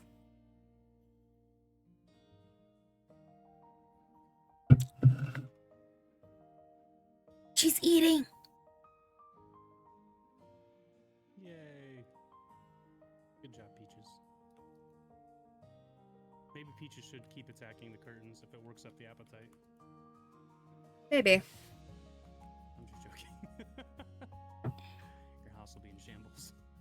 Oh. They took hold of the open sides of their jacket and flipped them out, shaking off bits of sticks and whatever other stuff that got on it when they collided with the dirt. Anyway, they shifted their head around to get their hair back over their shoulders, the way it was before, and then jabbed a finger into their own chest. I'm Mr. Qulin. Q-I-U-L-I-N. It means... Both of Q's arms spread out openly, gesturing to the wide world all around. Adam, nice to meet you. What are your whole names? Q chuckles, Tamrick put on a fake voice that was deeper than a normal one and probably meant to sound mature. I'm Miss Tamrick Bowman. A Tamrick is a tree. That introduction got a thumbs up from Q. Cool, Miss Tamrick Bowman. My name's Beanie. I'm Miss Beanie Second. Why did you say so fancy? You didn't say it. To share your full name in a title, you had to write it down the dirt. But shouldn't the U come after the Q? I already knew Q meant autumn. It's Chinese. You're not a mister, you're a kid. Why did you say it weird like that? I am Miss Beanie Second. That was perfect, Miss Beanie Second. That was all there was to it. You wanted to mention you chose that for yourself.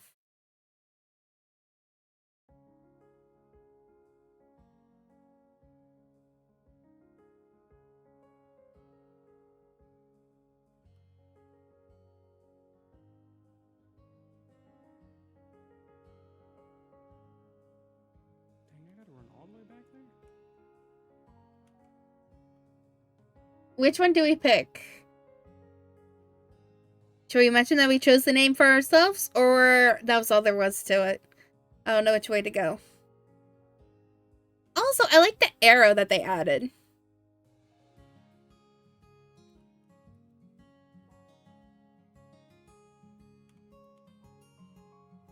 I think it's more your call. Like, for your lore of your character, how you want it to go. True. That's just my thoughts. Chose the name yourself.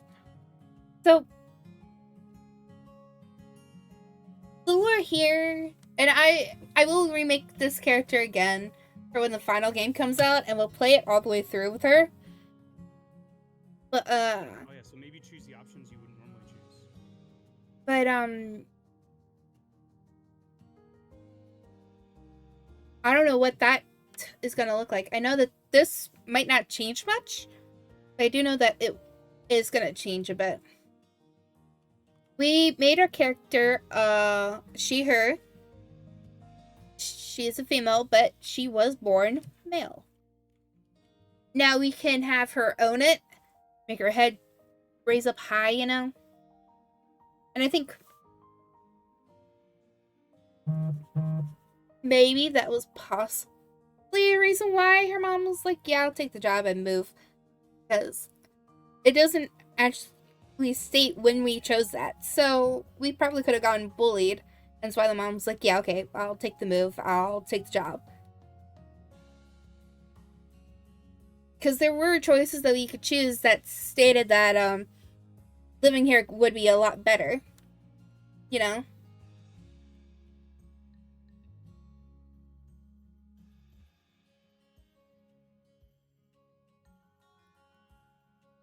True.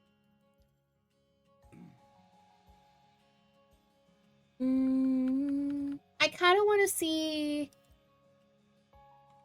know what's crazy? Like, I had a roommate back in the day that was just like a cross-dresser, and like he wouldn't even like. He was like afraid of what people would think of him just for that. Like, could you imagine if like, Yeah, he had actually been transgender or something? Like, I think of how he had issues with that, and he probably like in some way wanted to be. You know what I mean? Mm-hmm. Like, there probably was some thought there. But he was always afraid of how people would judge him. I remember he didn't want to like me to bring my girlfriend home for a long time because like he was afraid she would judge him. Like, bro, like please just give her a chance. Like, it's gonna be weird if I can never bring my girlfriend over to my apartment, or I'm sorry, my house. It was a house, but at some point she's gonna question it, you know. I think with this character, we'll play it twice over. With this character, and we'll go with where we are outwardly like do this. We mention it that we chose it for ourselves, and we'll do one where we say nothing about that it was chosen, just so we can see, because it does state that all choices can be reflected back into like later, you know, things. And since this is only the demo, we're not really gonna see what those choices are. God damn, Sophie! Sophie, get the zoomies. Sophie went ham at the door. Someone's at the front door. Or someone drops a package off.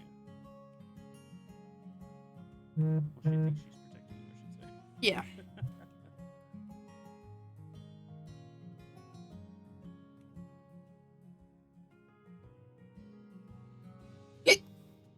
Hiccups hurt. So I feel like I still haven't gone this way. we will just have to like wait till the actual game comes out to really see what it does. But we will mention it. And Q, it wasn't always like that, because when I was first born, they said it was something different, and that's what it is. So, you know, really, you did that? You thought that what the doctors and adults said wasn't right and told everyone? Yeah, I did. After first gasping, a grin spread out across his whole face. You got stuff figured out, and you're just a kid like I am. That's right, I am smart. I don't know if I have everything figured out. Got everything figured out forever. You looked away not knowing what to say. Maybe we'll differ later. Thanks. It's not that big a deal. I don't know if I got everything figured out forever. What if it changes? It could change. Yeah, maybe. I'm impressed by your wisdom, Miss Second. Wait, also, how old are you two? We seem pretty similar to me. You and Beanie are the same. 10. He slapped his fingerless glove hand against the front of his chest to show just how taken back he was. Oh, so am I. Nobody else close by was exactly 10 before, and now we're 2 more. Well, we came just at the right time. You did. And you two are gonna grow up someday, and I'm gonna grow up too, but that's never gonna stop us from being the same age. Cool. Weird. Okay. That's how time works. Even if it's... Yeah, this is great. Okay, even if we're the same age, I still act older than you. Even if we're the same age, you still act older than I do. You just stood there quietly, you shrugged over it, you gave a big thumbs up. Yeah, this is great. More 10-year-olds were better than less. But the talk you were having ended with a clear clap from Q to bring it to a close. Now that we're people who know each other, I still want to hear what you were doing. I lived my whole life in this town, in this neighborhood, in that house, and I've never seen either of you anywhere. There's got to be something going on. Eric's wide, knowing gaze met yours. You understood what you had to do. Well, you reached down into your pocket, presented the mystery paper to Q, wanting your own explanation. But before you even said anything about it, Q wheezed with a tight grimace. He looked as stiff as the wood tower behind him, just like that. He stared, babbled, and pointed his finger all around the space that was sore in front of you, until the words finally came to him. A sorcerer. Oh, what? No, wait. Hugh threw his hands up higher towards his shoulders, the sudden movement making sure nothing interrupted his train of thought. You're a thief. That's why you're here, to rob my house. That's right, I'm gonna steal all your stuff. No, you were right before I'm magic. I'm a sorcerer and a thief. I'm not a sorcerer or a thief. That makes no sense. Why do you sound so excited about that? You think I'm gonna rob you? You didn't know what to say to that. Why would I let you know I was here if I was gonna steal things? Why do you sound so excited about that? You think I'm gonna rob you? Because I figured it out and I caught you. Do you really think I'm a robber? He got on fluttery with his laugh and the waving of his fingers. No, you're just a kid, but you got some good tricks. Hugh stuck one of his hands inside his jacket. He moved it around in there, humming the whole time. There's some kind of secret pocket or compartment in that coat. Aha. Just as you thought, when he removed his hand, he was grabbing onto something. It's a little notebook. The edges were bent up and crumbling, probably from being squished in a lot of ways and a lot of times. And there were papers sticking out in weird ways that made you think they weren't even attached to the book anymore. They were just smashed between the other pages to keep them in place. But the thing you noticed the most were the colors, tan with dark brown lines. Tamrick squealed, bounding closer to you. She and you had the same idea at the very same time. It was the paper from the airplane. You flipped open the book, tapped in a slow, considering rhythm at the front page with the back of his knuckles, and said what you wanted to know without having you do anything. That's my special paper, with my notes on it, and it's not in my notebook. It was in your pocket. You must have done the thing that's sleight of hand. Sleight of hand. That's what you did to snatch myself in the blink of an eye while I was standing right here. So you're a magician or a pickpocket. That's all it could be. He shifted on his feet, putting one hand to his hip and using the other to make a waggling gesture at the notebook. He was really confident in his accusation against you. Can you show me how you do it? But the wavy motion Q did was too much for the old notebook. It bent in half upwards and downwards with the momentum of its owner's arm. Some of the papers slid out. They drifted to the ground, the same way leaves fell from trees. You stared right at them, sitting there freely like that. Q didn't. You lost it, Q. You're right. I don't know how that paper ended up in the woods. You're being sarcastic. Maybe you just lost the paper and that's how Tamrick found it? I already showed you my trick. You didn't notice, but look at the ground. You dramatically flipped your fingers at the ground. He wanted you to show him, so you would. You suddenly stood there. You dramatically flicked your finger at the ground. You wanted... He wanted you to show him, so you would, huh? His eyes widened. He lifted the notebook over his head and twisted his feet outward, more to clear his view of the grass below. Finally, he spotted the missing pages. Whoa, thanks. In the middle of talking, he dropped to his knees to scoop up the loose papers. It only took a second for each one to be gathered. He leaned off his knees onto his butt and made a little oof sound. From there, he got to his feet against the ground while pushing up, with his hands still clutching the papers so he could stand again. I can read. With that successful rescue mission done, Q delicately flipped through the notebook, inserting the loose papers along the way between different pages. He went all the way to the end. Then Q's complete book was pressed shut once more. Hey, that really helped, Beanie. A Beanie smiled directly right into your face, almost had you covering your eyes, but before that happened, he looked away. He twisted to the side to better rummage inside the hidden pocket of his jacket. He made super sure that the entire stack of papers made it back safely this time. He heard a sigh of relief. In an even swooping move, Hugh tilted his head back over his shoulder to reveal his face again. The bright expression from before was completely gone.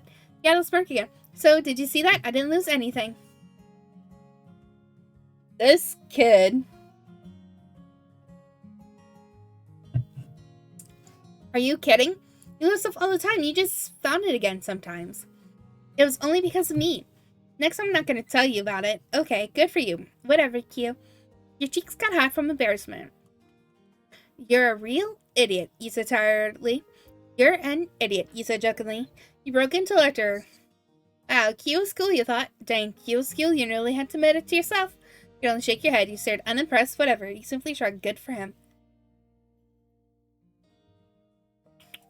I'm debated. You're an idiot, jokingly, or breaking into laughter.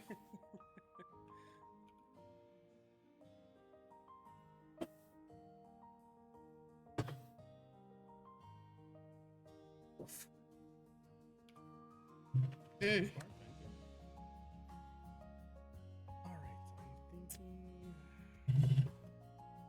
Scepter. Let's go to green. Already got that. Where did my cat go? Thank you for the poke. Let's do lucky horseshoe. Peaches is gone.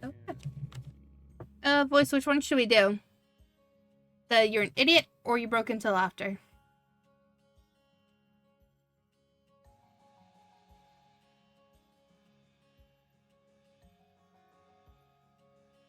Laughter. That was not at all how you expected him to reply, but it was amazing. You had to slouch forward to hold your stomach because it was that funny. He was fun with your reaction came out as a set of snickers. His cheeky mood drifted away once those were done. He had to decide better rummage inside the hidden pocket of his jacket. He made sure the notebook made it back to its normal spot. When he tilted his face back to you, he was quiet and thoughtful. This is very mysterious. My paper vanished and 2 new kids appeared in my backyard. All out of nowhere. I don't get it. You, I'm your neighbor now. I moved into the middle house on the street. Oh, the new neighbors. That's right. That's you. It makes so much sense. Except for her. His growing sentence crunched into confusion. Okay, Forsaken Temples. You brought a hand to his chin, also pointing squarely at Tamrick with the other one. I'm pretty positive there was only going to be one new kid moving in, unless you're Beanie's mom. Tamrick was completely tickled by the idea, giggling and covering her mouth with her hands. She didn't do a good job at stopping any of the latch from getting out. No, I'm not a mom. I moved in my Omi and Opa. Omi and Opa? I never heard that. Is that another language? Uh-huh. It's German, and they're German. Cool. Thanks, but they already had a house here. It's the gray one. Whoa. There's a granny who lives there and a guy that's her husband. That's your Omi and Opa? I think so, probably. Omi has really long hair. Opa has short hair and some of it's on his face. Omi and Opa means granny and grandpa. Yep. He bobbed his head up and down with great understanding. Granny and him have a kid now? Oh, wow. Thank you. Shook his head to the side, flopping dark brown strands of hair around and trying to sort out his thoughts. But if you're just new neighbors, not thieves or sorcerers, how'd you know this was my paper? I didn't know. Not for sure. What? You were showing my note to everyone you saw in the world? Yeah, that was kind of the idea. Huh. You knew it would be a long story, so you took in a huge breath. Karen put her fists up eagerly in her own preparation to talk about what she had done. I got here today with my mama. She's waiting for the real estate agent. I had to go spend time doing something. I went down to the road and a paper airplane hit me on the shoulder and nobody was there. That was me. I threw it and ran away. It was great. I picked it up and opened the plane and saw stuff written on it. I thought the person throwing the plane was trying to give me a message. But that wasn't me who wrote it. Right. The meaning went to the forest after and I jumped out of the leaves as a surprise. You nodded along, probably not getting everything you two were talking about, but curious enough to just keep listening. And then I talked to her about the paper airplane I found, and she told me that what we said. That she made the plane, but didn't write what was on it. Asked where she got it. Tamrick chimed in again as your story continued to bounce back and forth between the two of you. I found it on the ground in the woods. It was already had the note, but I didn't think that was important at first. Beatty made me wonder about it. We went out to discover the word writer. And it was you. Huh. You put his hands on his hips. as he thought hard about the info he learned from you. You're saying all this was random stuff for fun? Guess so, but if you're the one who wrote that, how did you know my name? That was on the note. And what were those other words supposed to mean? Hello, go out, hideout, BD second? It doesn't make sense. Oh. Hugh crackled a smile and flicked his arms out to start his own explanation. That's just stuff I was gonna do. Counting 1, 2, 3 on his fingers, Q listed off each part of the letter simply. Hello, say hi to the people around. Go out. Whoops. Go out, visit the town, or another neighborhood, or whatever. Hideout meets go to my hideout. Q stopped the countdown and pat the sturdy wooden wall behind him with pride. Right here. Fine, I get it now. Well, I like your hideout. That's all stupid, you said sharply. That's so stupid, you said amused. Your hideout is in your own backyard? If that's a hideout, why would you tell me it's a hideout? You didn't speak. That's a hideout. Why'd you tell me it's a hideout? Sorry, I was talking to Spark in chat. I forgot to mute before I started speaking. My bad. You're good.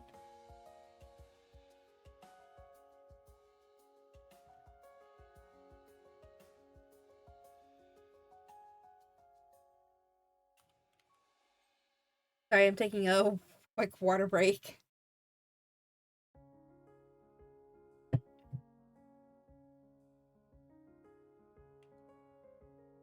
Man, I know it goes without saying, but like I gotta quit dying. I've done so many push-ups already today. Luckily I haven't died in a hot minute.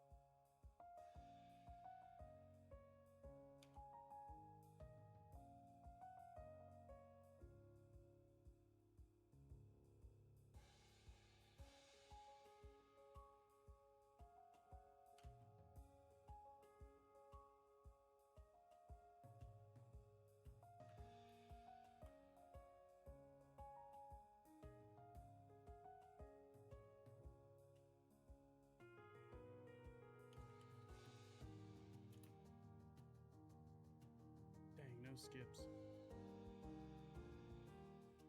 Yeah, Spark, you're my good luck right now. I haven't died yet. It's because I was doing arena earlier and I died a few times trying it. So I was doing push-ups and then I died on my first Moon Tower run. Don't really know why. Maybe I got just bad starter items. I got clapped really fast. Actually, I do know why. I take that back. I got stuck in a trap and couldn't move, and then it just like annihilated me. The second time I was like, I basically just killed myself because I forgot to do the fountain.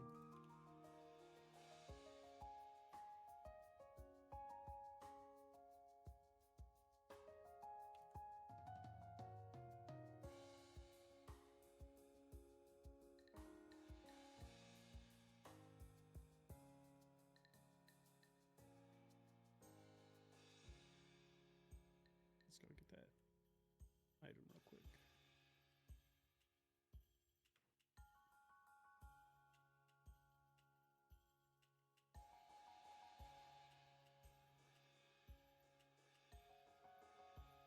Am I fast enough? Almost.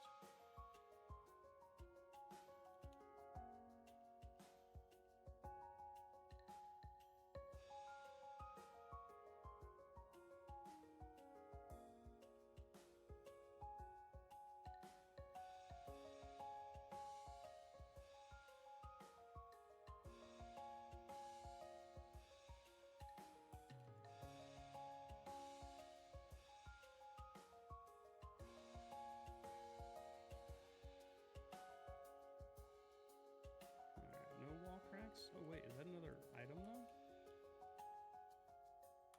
It's probably gonna be a diamond. Oh, that hurt more than I thought.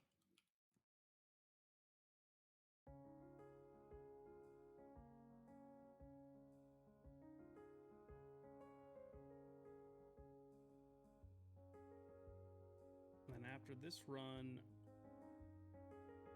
maybe be a pyramid run. I do want to get to at least tier 7.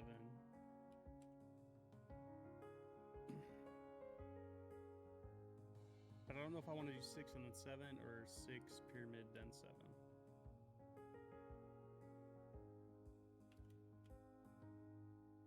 I think it's 6 pyramid then 7 because I can get more orange prints, which I really want. You seem alright. You can know about it, but don't tell anyone else. Alright, yeah. For your name being there, my mom and dad told me. They talked about how people were moving in next door and how there was going to be a kid my age. And her name was Beanie Second. It was cool to me, so I wrote it down. That way I wouldn't forget. And I even took out and read the page a lot to make sure it'd be something I remembered. Looks like I forgot after all. That's it? Okay then. Thanks for trying to remember anyway. I don't know why you're confident when you got everything wrong, you said Put Off. You're such a scatterbrain, you said Put Off. Wow, you're such a scatterbrain, you said Funny. I can't believe you forgot who I was. Your parents told you everything. I forgot because you lost the paper. You quietly accepted his answer. You're such a scatterbrain, you said fondly. He patted the front of his jacket with all the surety in the world. They have new Harry Potter goldfish snacks that are butterbeer flavored. Interesting. What are we talking about? Boys. They have a new Harry Potter goldfish snacks that are butterbeer flavored.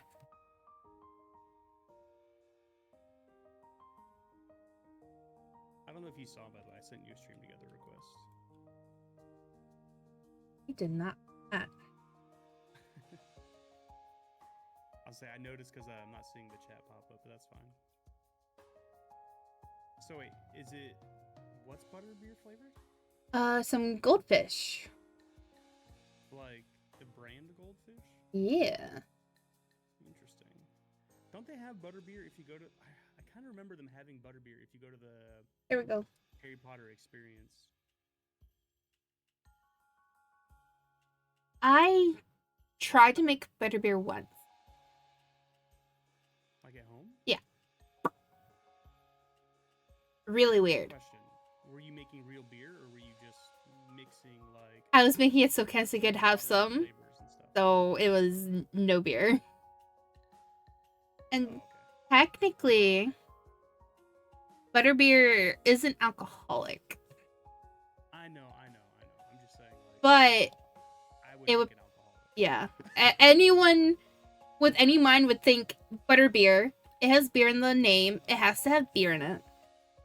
Well, root beer doesn't. Well, yeah, but It can.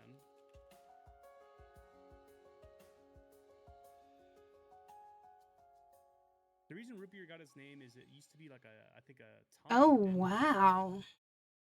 Yes. Back in the day. That's why ginger ale's also got the ginger ale name. Is also used to be a tonic. Butterscotch flavored baked grams. Goldfish. Crayons? Grams. Oh, grams. It is Goldfish Harry Potter butterbeer butterscotch flavored baked grams. I hate to say it, like, ever since J.K. Rowling came out as, like, one of the most toxic people ever, I can't get into Harry Potter anymore. Limited She edition. was asked, like, in an interview, like, to talk about why she hates, like, or something like something like, I can't remember the question. It was kind of loaded. It was like, where does your hate for, like, trans people come from? Can you share a story of how they've, like, personally affected you that make you feel this way? And she's like, yeah, I came out like against them or whatever, and like their community attacked me like on social media, and that personally affected me. It's like, well, yeah, that's just them reacting to the bullshit you said. Like, Yeah. what the fuck? That's you being held accountable for your actions. And I think most, if not all, of the people who worked in Harry Potter were like, yeah, no, we don't have that same opinion as her. Her publishers came out and said that like they don't condone her statements, but that like they're also not going to do anything about it, obviously, because it's a cash cow. Yeah. When Kenzie realized that she was so conflicted because she loves Harry Potter. Oh. Yeah, a lot of my friends And she was just like, I don't know what to do. And I don't know what to tell you here. The only thing, like, I just wish that, like, people like J.K. Rowling understood, like, they already have it tough enough. They get weird looks. They're afraid of being who they are sometimes in public because of the judgment. Like, they already get hate all around. You don't have to, like, pile on, especially when you're in a person, like, of power, like, or of influence, I should say. You just make their lives so much harder. It's, I don't know, it feels like unnecessary. Like, just the idea of, like, especially with that community, like, them already not feeling comfortable in their skin most of the times, you know? Unless they've already, like, you know, transitioned and they're doing well and everything. But even then, they don't always do well. The stigmas are hard to overcome, you know?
Are goldfish dairy free?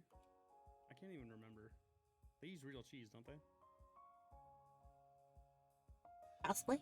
Like, I haven't had goldfish in so long that I don't even think I could eat it, even if I wanted to.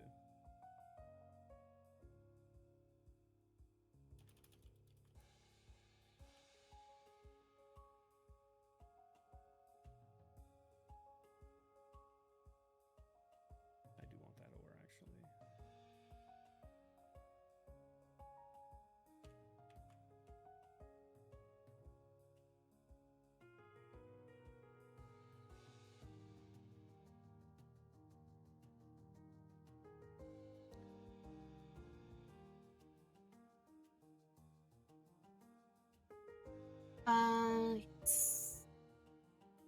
I don't know if I read this or not.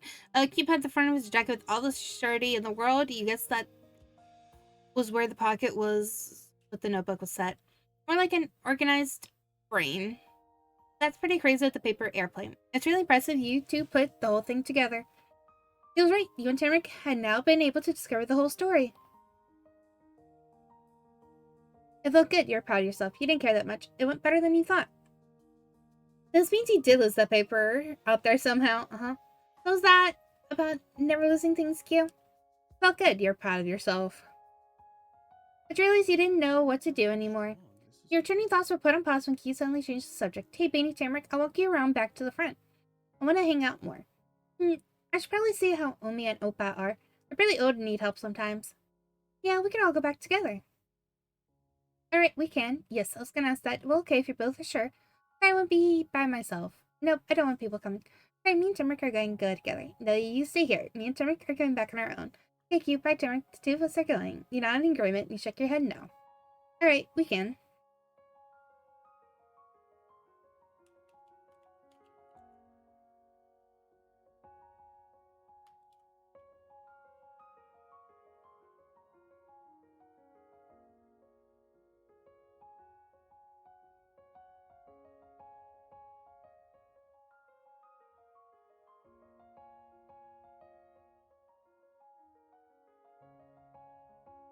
You relaxed your stance, accepting that this was over now. Yay! Her cheer had extra pizzazz because she still had that stick to point up high.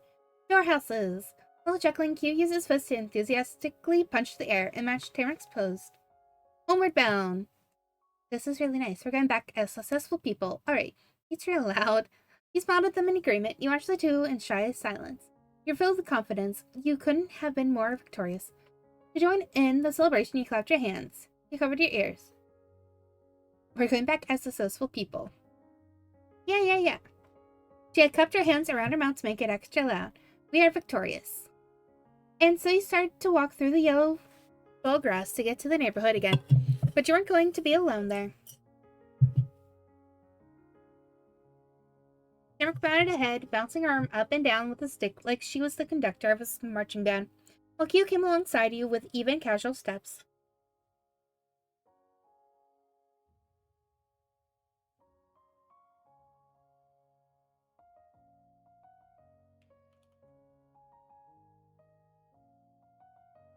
You were returning to that house. Your new neighborhood had become even more orangey toned by the time you finally returned to it. The far-off sun slowly sank away behind the tallest mountains and forced to sleep for the night. Give me one moment.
Man, this build seems so good.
Man, I'm not a huge Pitbull fan. I hate to say it. I feel like a lot of people love Pitbull.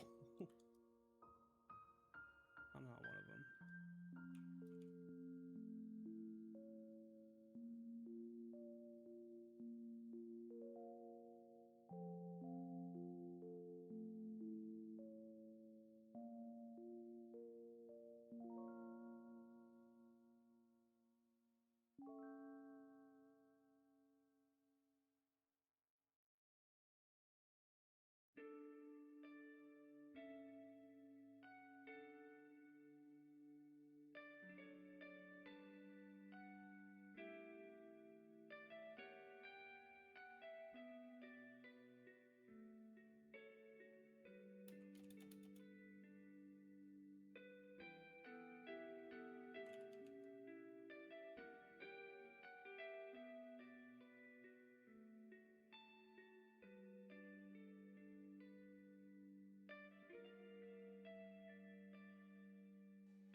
got stuck looking at the map for a second, not paying attention.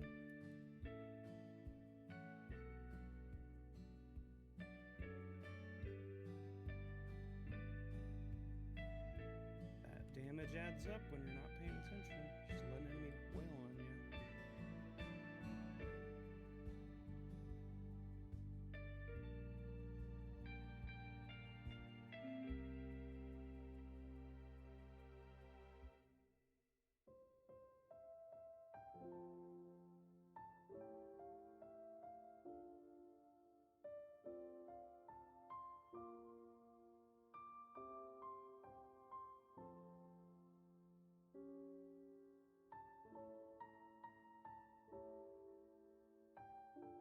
Is there a shop?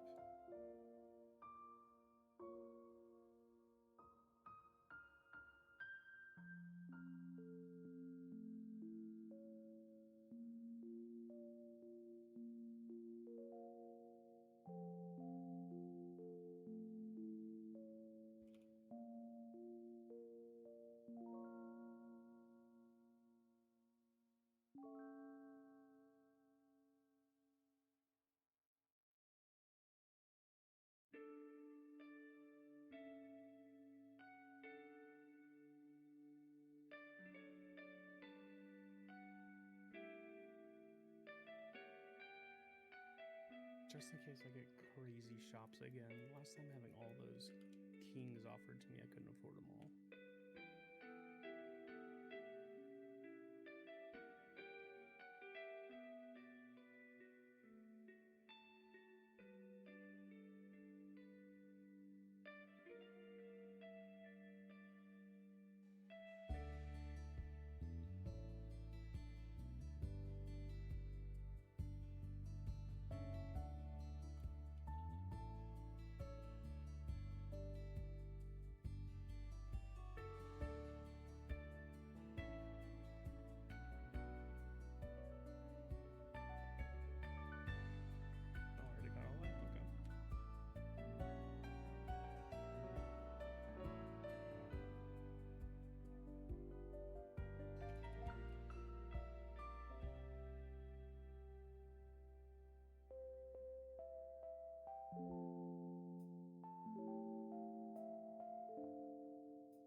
isn't complete? Where did I skip?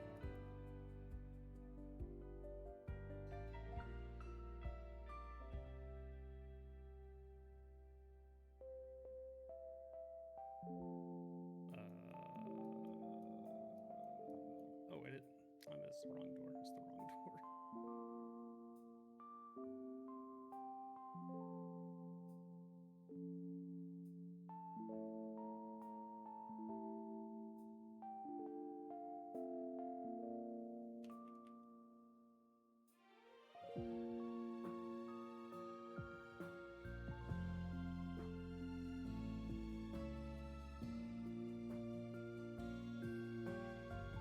Another boss battle. Let's go.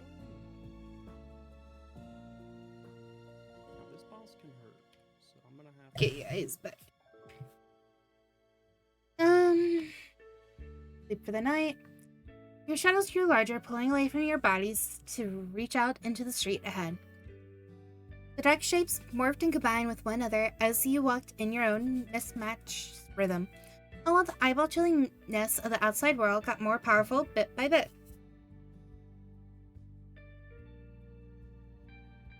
Tamrick still stayed about 2 steps ahead. Sometimes she was closer and sometimes she got away from you again. He used her stick to knock at the bushes and lamps along the sidewalk. He was next to you but had switched things up so that he was taking large skips backwards. Guess it was to look at you in the face better, or he just thought it was fun. He went up the sharpest building on the street as he went. Part of it looked almost like a tower, a different kind than the one in the backyard. See, that's the house from the front. It's great. And that's your house, right? The one in the middle, and Granny owns that even further away one. Mm-hmm. Cool.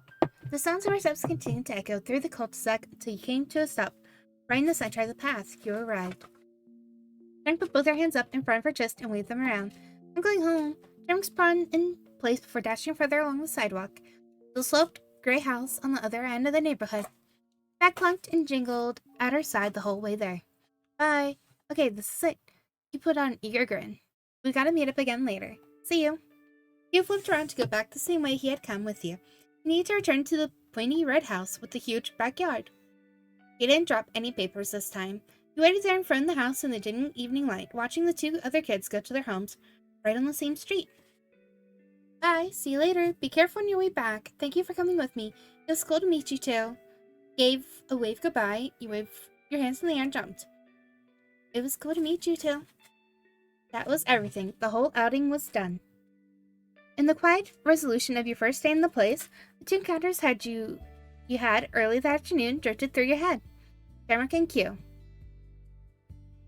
Now, you're at the stage where you'll get to set your dynamic with Tamrick and with Q. Our life known forever has a specific way of constructing the personalization relationship you have with the 2 neighbors you grew up with. It's called dynamics. This encompasses how your character and that character feel about one another, and how they generally interact with each other. It doesn't determine if your character is shy or confident, or sociable or unsociable. That's done through the phrasing actions you picked in normal choices. This is only setting how you and the 2 leads tend to approach things on a top-line level.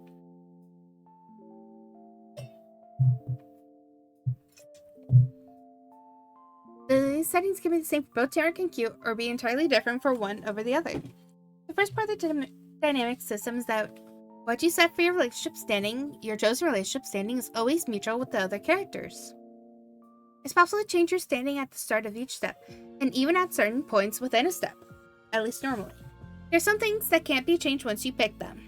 The 5 main options for your relationship standing are neighbors, friends, family, crushes, and beloveds. Neighbors means there's someone you know, and it's nothing more meaningful than that. Whether it's still admissible or completely cold or even hostile is up to you. Friends mean that you're friends. Well, in the standing, it's possible to go even deeper and have them be your very best friend, but that's not set on the dynamic screen. It's a normal choice. It only means that you truly love them and will always keep them in your life in a fully platonic way. You can't choose to love someone this deeply until later steps, once you've known them longer. You also won't be able to change the setting to anything else once you picked it. It's completely certain and unwavering. You can bring both Tamrick and Q into your proverbial family. Crushes means that you and them have crushes on each other. While in this standing, you can keep your feelings a secret and act as though you're only best friends, or it can be known that you're romantically interested. Later in the game, you can also officially go steady with Tamrick or Q. If you Is be that the romance patch you were talking about, or is that a DLC that you said? no, Was that this game or a different game I'm thinking of? different game. Oh, okay. Was that the new game you were telling me about? The where you catch all the critters and stuff? Yeah. Okay, never mind. Sorry, wires crossed. If you begin dating one of them, your sitting on the next screen will change to partners instead of crushes. There is DLC that will give us more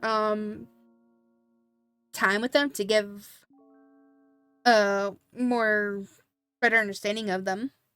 If that helps.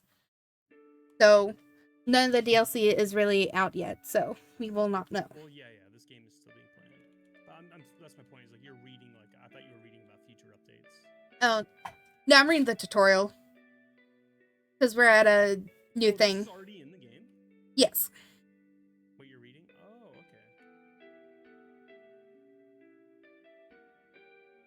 okay. It's possible. I thought you like reached the end of the demo and were reading like, hey, here's our planned content. Oh no. It's possible to be crushing on Tamric and Key at the same time. And for most of the game, you can only get into an actual relationship with one. In step 4, a polyamorous relationship can be pursued if you want.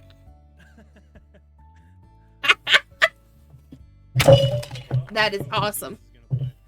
Why decide when you can have them all? I mean, you're not wrong, but It just reminds me of that mod. I think we were playing with it in why am I drawing a blank? Stardew Valley. yeah. Voice says that's too much power even for Beanie. Let me tell you. I will have all the power. Yes. Everyone is aware. In Stardew Valley, I invited Meddog into my game, and it was the flower dance. For the second year. The reason I found out is I was like anybody I tried to talk to because I wanted to like I was still working on just befriending people. Yeah. And Bean's like, oh, that's my partner. Oh, that's my partner. I was like, So,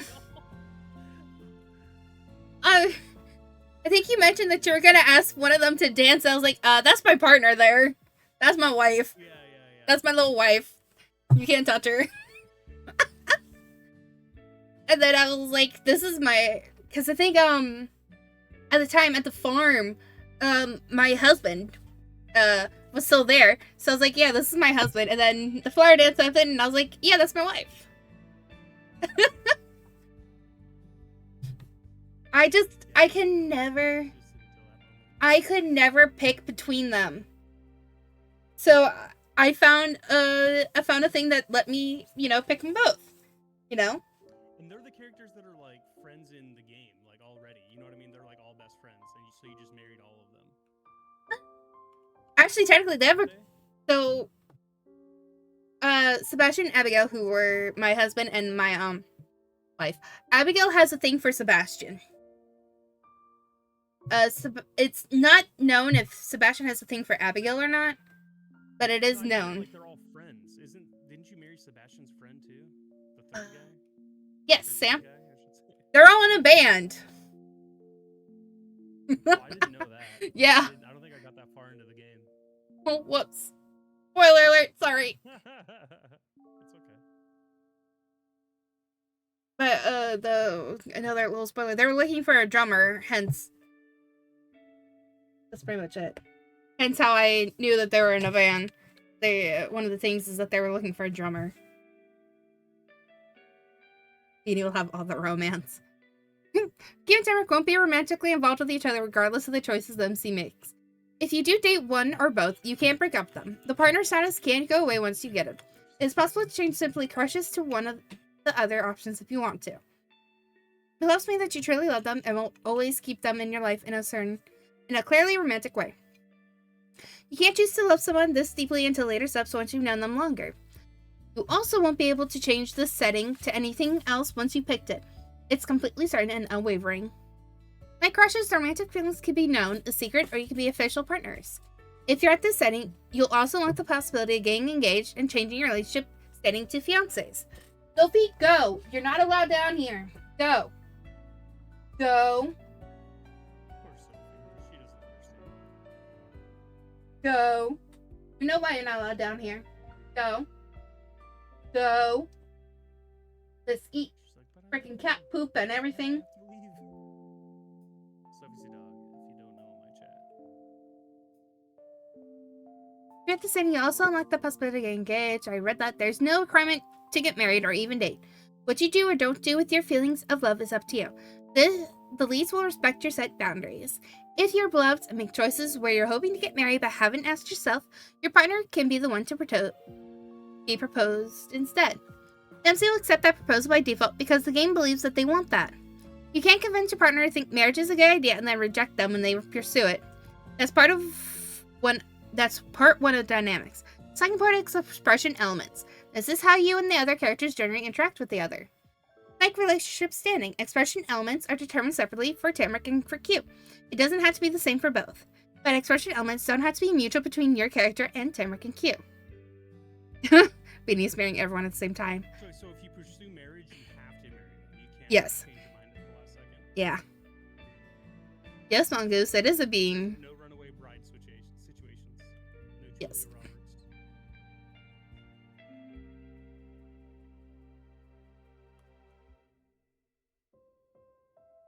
Hey, Goose. Expression elements are broken down further into 3 meters with 3 choices per meter. Meter 1, deferring, teamworking, contesting. Meter 2, praising, unassuming, teasing. Meter 3, doting, accepting, admiring. Meter 1, you can use it to determine if your character is a follower or goes with the flow, using deferring. A collaborator or compromiser uses teamworking, or tries to be the leader of the decision maker. Whether the other person actually wants to follow them or not, using contesting. Am I quiet? It's probably just quiet on Bean's stream. Yeah, it's probably just quiet on mine. Yeah. I could turn him up if you want.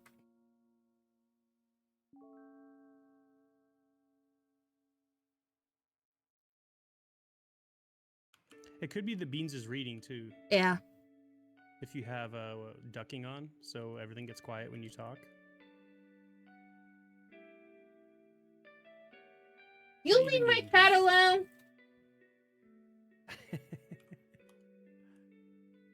Stop being a menace to her.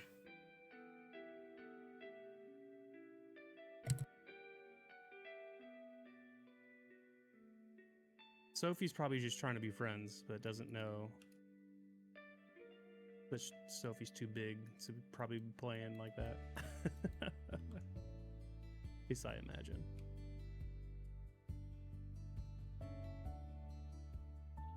Okay, it's unmuted. Hi, chat. Mama Is that Bean. Ken's? Had to call the dog. Oh, Mama Beans. Got Yep. it. Okay, I gotta go bring in an order. I'll be right back. You're good. Everyone say hi, Mama Beans. Here you go. You can say bye now. Bye, chat. Mongoose says hello. All right.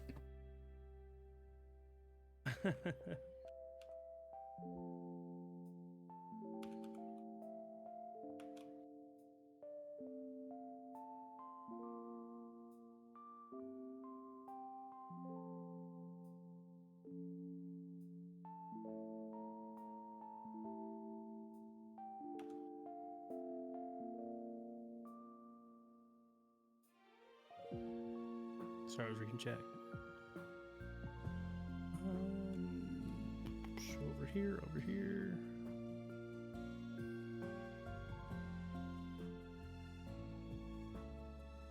Alright, this way is clearly faster, as I've seen.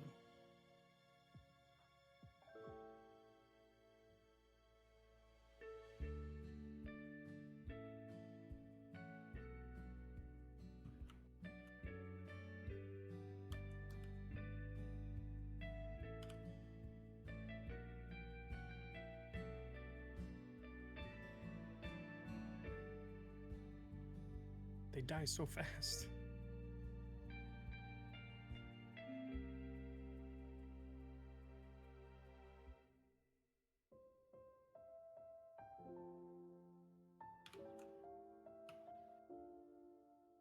Oh, the damn confusion made that miss.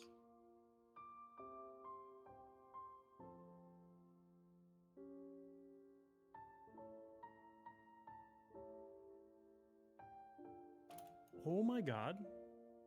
That damage piled up. Oh, I gotta do push-ups. 315. That wasn't them, I don't think, though. Was it? 315. How much does it show how much health I have?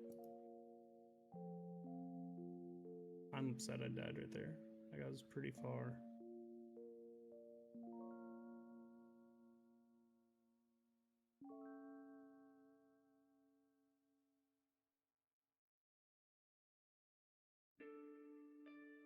Does it show? It doesn't. Was that them? Did one of them hit me for 315? That's crazy. I did feel like I melted kind of fast there. All right, 20 push-ups. I'll get another run going.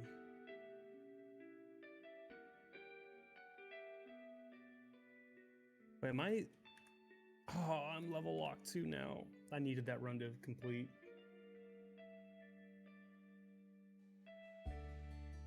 That caught me a little off guard, I'm not gonna lie. Let's do... I already have this Curios up here. It'd be cool if the whole Curio set was done. I don't, but I'll save that for later. Let's try to get the armor sets done, which is not that, but...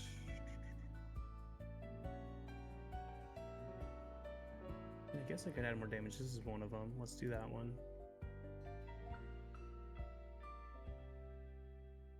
Oh, you know what I haven't done?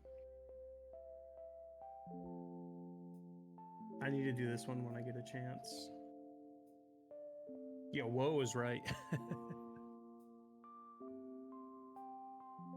Got melted really fast. I do want to do all the manuals at some point too, but I'm not quite high enough level for that yet. Ooh, evasion. I haven't done the evasion set either.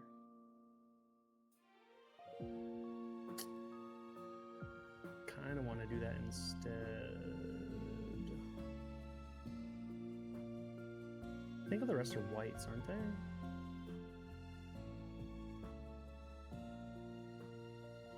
Oh no, there's this one. All right, I'll do this one as well. And then we'll pick...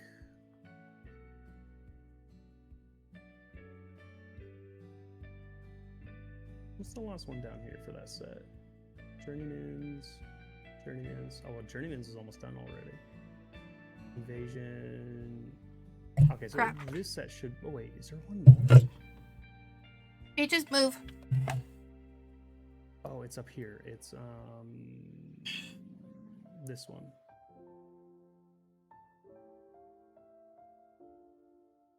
Clipped it? Oh, sweet. Yeah, is it in chat? I'll watch that link real quick.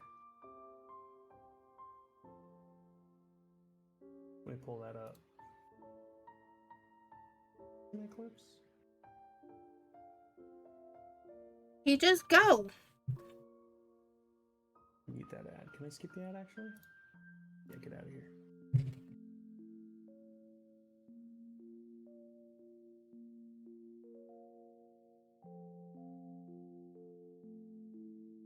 I just need one moment.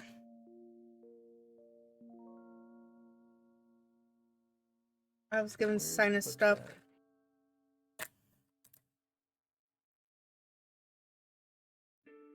Peaches, you need to back up. This isn't for you. I don't know how many times I had to say that. Is it this one? That hurt? Oh, that's yesterday. 3 minutes ago. Push up time. Yeah, let me pull this up and I'll Stop! watch it. Not for live on you. screen here.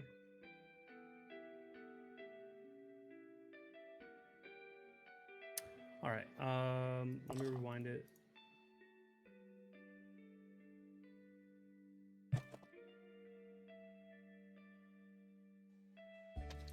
All right, so Stop! it's up here on the screen. Let's hit play. I have never once given you a pill, so I don't know why you're up my butt for this. So 626. Hold on, I want to put this in like slow-mo.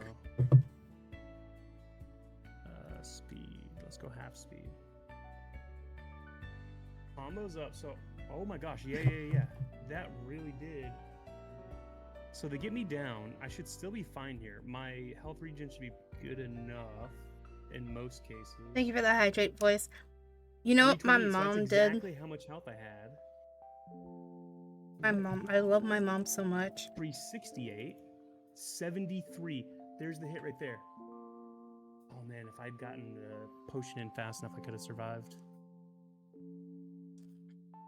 So it's just a normal enemy hitting me.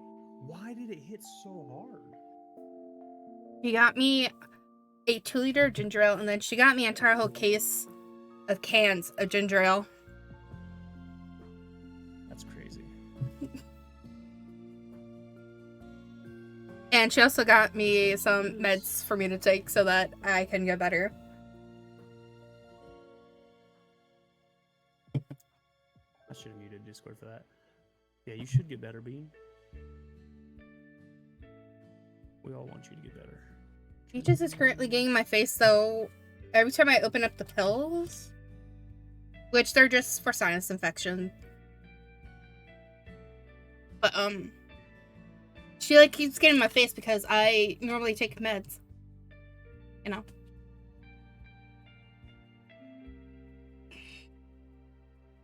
I read that. So Oh, okay. That makes sense, Spark.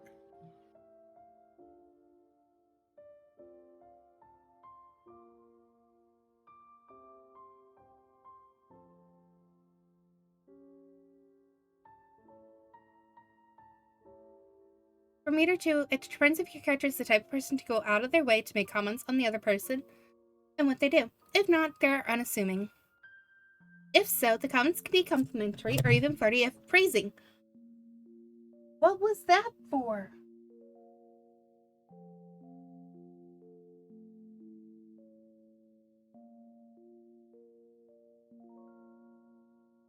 Peaches is seeing stuff. Must be the catnip. Possibly. So I wonder where she gets the catnip. Wait, what? She's on catnip? I was just joking.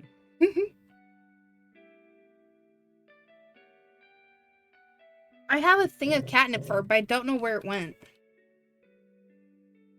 Peaches is hiding it. It's mine.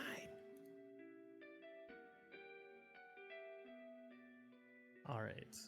Let's knock out these push-ups, and then I'll start the run again. Oh, I should have asked before I did the fountain. Spark, you didn't want to do a run, right? You said you're just chilling, right? Stretch. Oh, stretching makes the muscles feel so good. Oh. That's right, voice. My precious.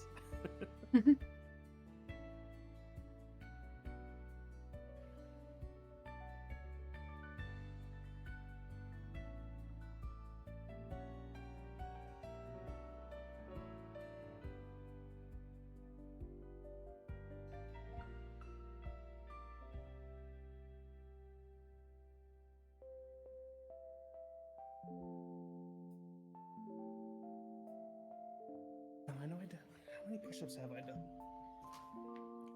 I should keep track in chat. Let's do it real quick. You get to control the Reset. phrasing attentions through choices. F plus.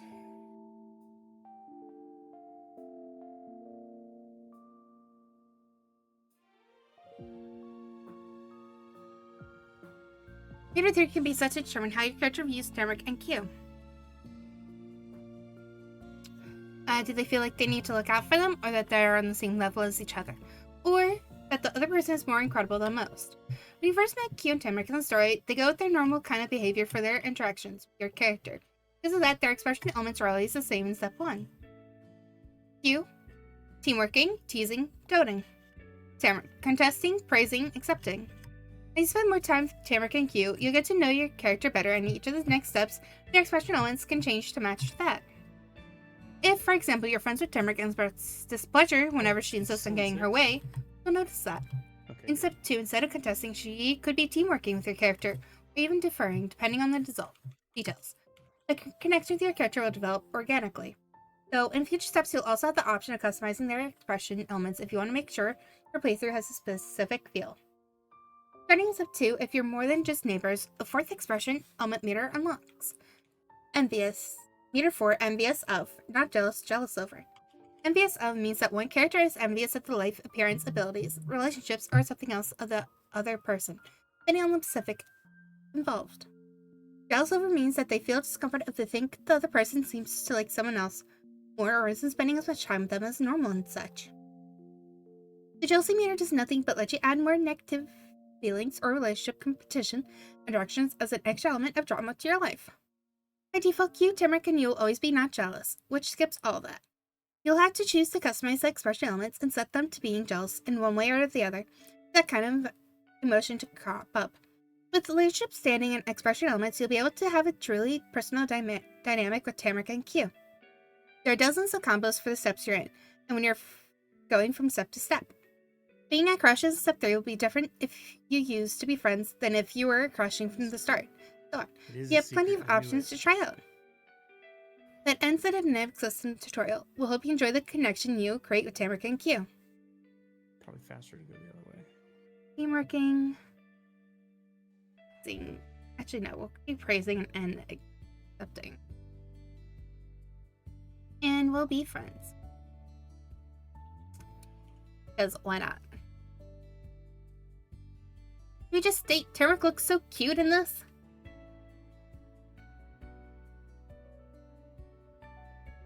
Teamworking, teasing, Are they Dodo. the same, or is it based on like how you choose your character?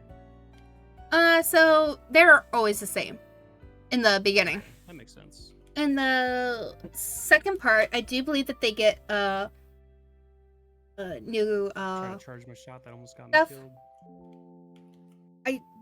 In the first game, we could customize Cove. This one, we can kind of customize them. I don't know if we can, though, with their outfits, though. I know we can kind of change their relationship standing with us and all that, but I don't know about anything else.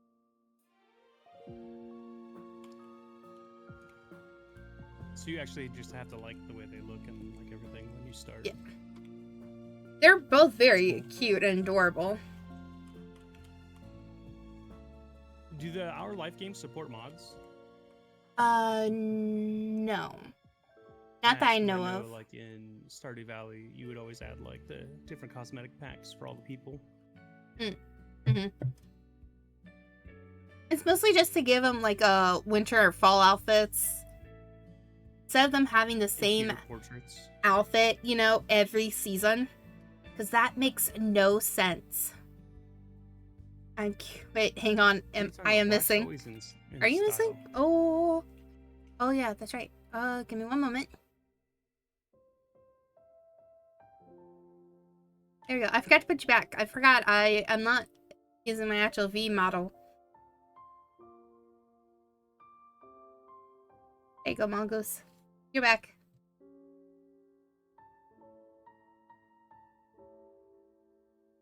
Oh, the hat? The mongoose hat? Yeah. Before then, you'd never been in Golden Grove. You've seen it only in pictures and hadn't known anybody who was in a local there. But here you were, a person who lived in the town and was friends with the neighbors on both sides of your house who also lived there. Were your friends? You thought so. And even though he wasn't here anymore and a bunch of other things had happened that day, he was the only thing on your mind. What it was like when you first saw him on the tower, when you started to talk to and know him, all that stuff with his notes and papers. He was special. The air outside kept getting even colder, but you were so warm on the inside. It was nice and comfortable in the place you were. Getting even more lost in your own imagination, you wonder when you get to see him again. Beanie, is that you? Your mama called from over the fence. Coming. You bounded forward, passed through the gate. Mama had left the porch and was there to meet you. Boys, what do you think of our mama? Since apparently Voice has a thing for moms. My god. His reaction to seeing Cove's mom was amazing.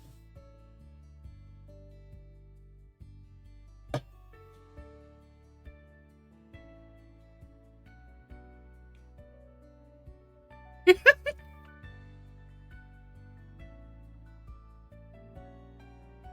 feel blind. I don't see the button anywhere. She's not a dummy mommy.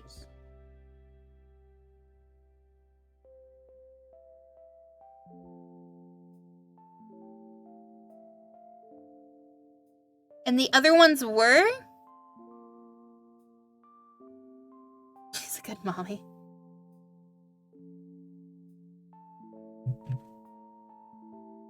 Hi, Peaches. No, they were hot. Voice has a thing for Mrs. Incredible.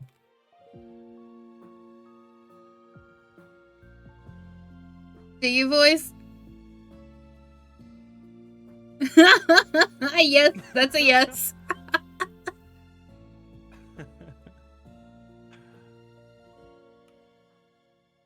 No comment. Mama, I left the porch and was there to meet you. Thank you for coming back. I'm sure you were having an exciting time out there. It was great. It could have been worse. I don't know. You're never gonna believe what happened. Everything was amazing.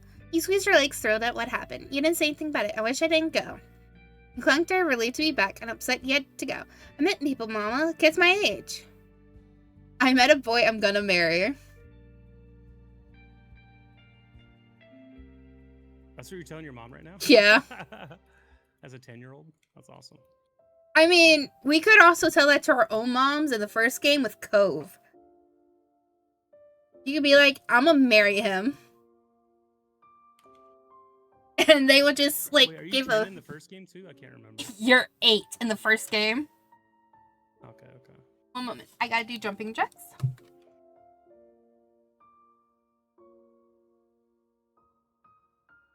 Hey, just like your character in the game. Right? Boy's not broken arm boy.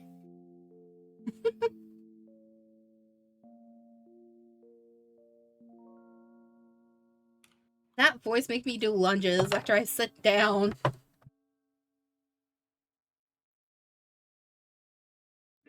Actually, I don't need to break that.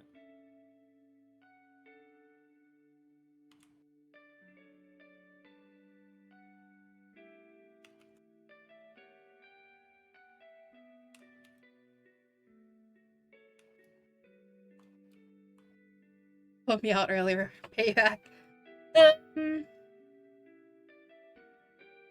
Let's do... Gonna marry. Ah! Well, look at her shocked face. You'll have to introduce us soon.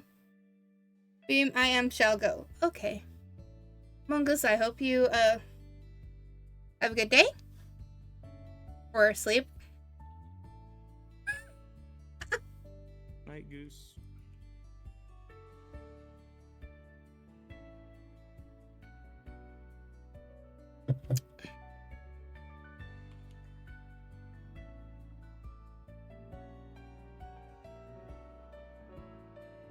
It's almost midnight, no day to have.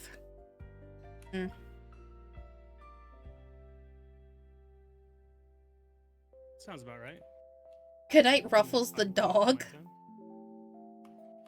What? I think they're like 6 hours ahead of East Coast time, if I'm not mistaken. Mongoose just say good night, Ruffles the dog. Hi, Beans in the dog. Hi, Corpse. How are you?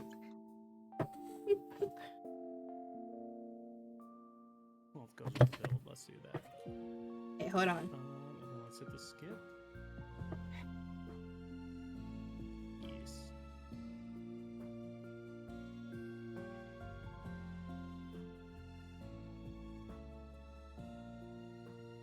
Let me see. I'm good.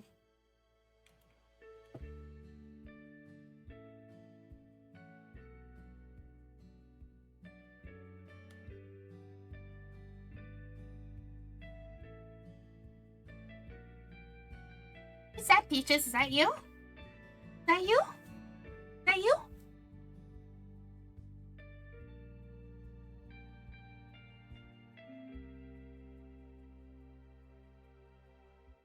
Hey, y'all ready to see this? Feeling alright, Corpse. Peaches cam. I keep dying because I'm trying to get strong. No, I'm just kidding. I'm doing push-ups every time I die.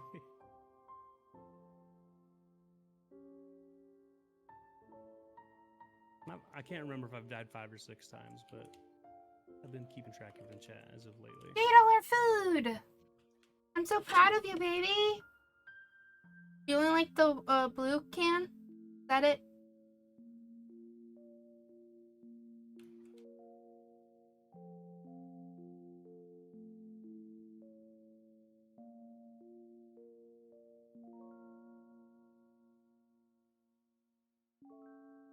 Oh, this is the little stuffy that Voice got me that Peaches has claimed.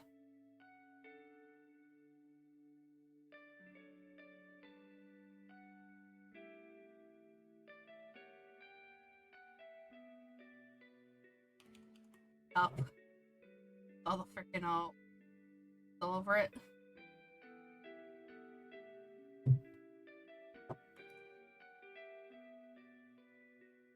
And Peaches going ham and sniffing it.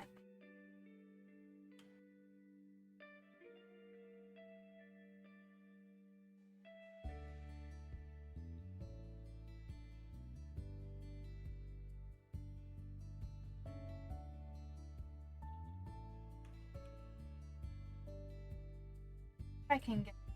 There we go. Look at the camera. Look at the camera. Aw, Peaches cam.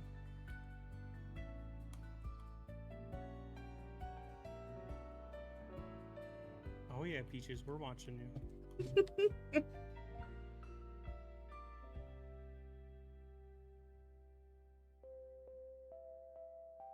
Girl, yeah.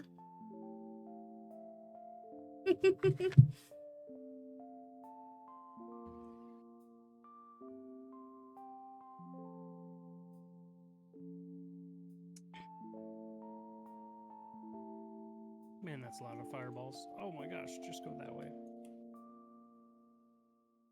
Give me the stuffy Peaches. I think Peaches will say no.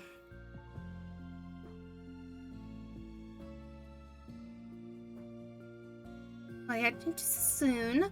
From strength to strength, we've got the key to the house. The agent finally arrived about 20 minutes ago. He's gone now, but I haven't peeked yet. The both of us should be here for this. It's your house, too. Yeah, this is our house now. Absolutely. Come on. Mama turned to go and slipped the key out from her sweater pocket. She gestured with the other hand for you to follow. Mama led the way as he went back up the stairs. The key fit perfectly into the hole in the door. Mama smiled at the sound of an unlocking click.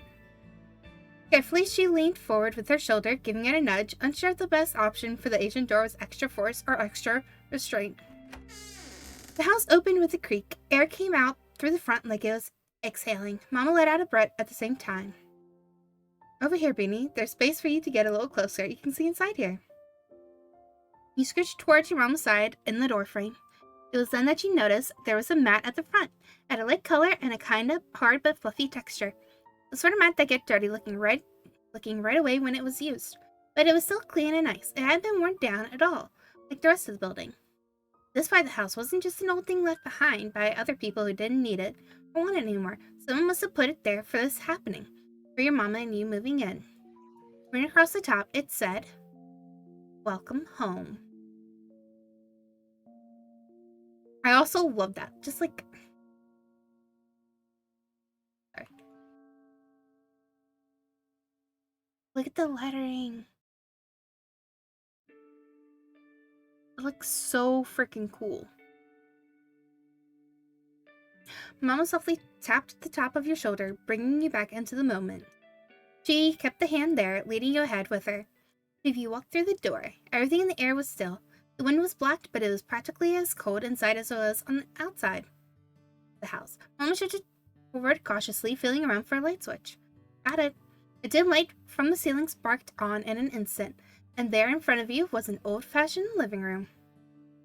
The house had furniture that came along with it, but it wasn't a set. The pieces were mismatched, each chair, table, and bookshelf in a different color. Good night, corpse. Sleep well. They were covered in a transparent sheet of plastic and a desk. The room had a real fireplace made out of brick. In the back, you could see a staircase going up to another floor. Beautiful. It's even better than the photos. So much potential inside these walls. You're amazed it could fit in a storybook. You were disappointed. It blew your old apartment out of the water. It was the worst house in the world. It would work. It could work once you had your stuff out. But it was okay. It really does stink, he said lightheartedly. It really does stink, he said in disgust. The house was definitely haunted. This place was so haunted. Awesome. You were amazed. It could fit in a storybook. Mama was right. You had thought it'd be good, but it was somehow more than that. Mama touched the tips of her fingertips to the muted blue paint next to her. We'll have to clean as much as we can to make it livable before bed. It'll be a long night. Give me one moment. Kenzie's calling now.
And then the pyramid run I want to do, I do want to do like a 5, so we'll see how that goes.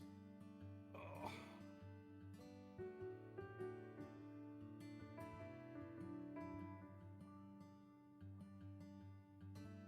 Stretching before I do one. I think only the chest today is making the chest feel it a little bit.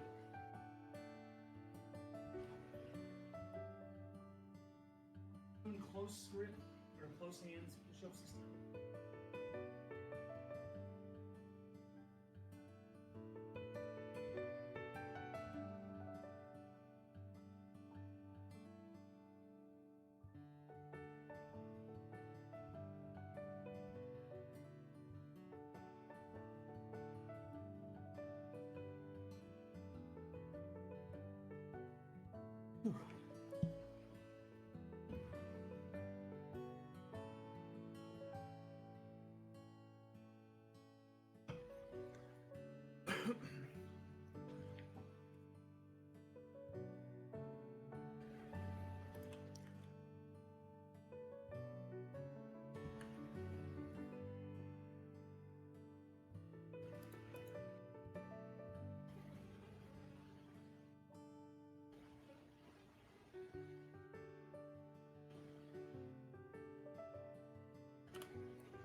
That's getting there.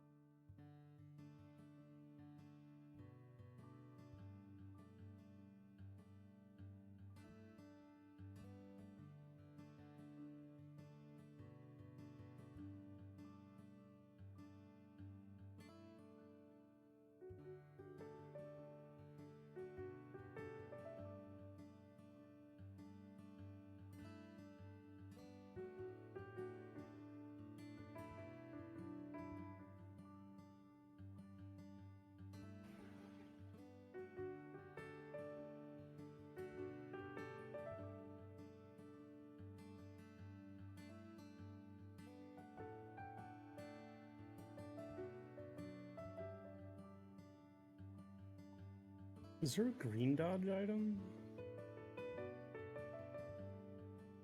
Oh yeah, this one. Okay.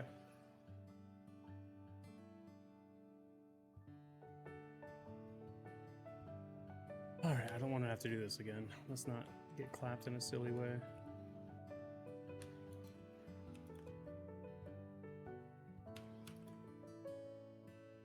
Holy frame drops, what's going on? Like I never have frame drops playing this game. Whoa, what is going on for real?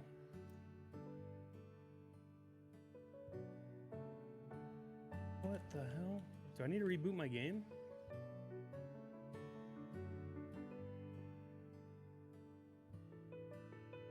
Yo, I'm getting really jittery frames in gameplay. Are you guys seeing that?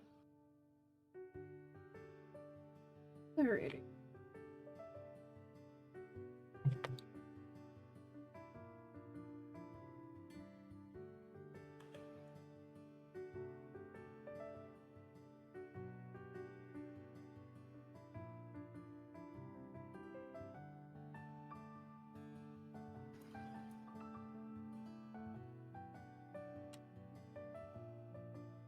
You just know. You and Sophie need to stop trying to get my food.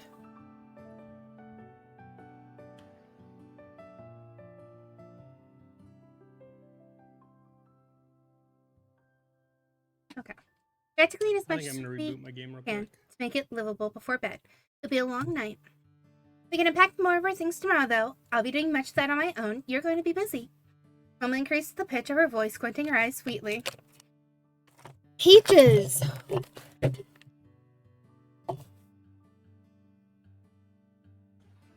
No! I just realized my GP sounds like it's struggling real hard right now. Let me reboot. Bad.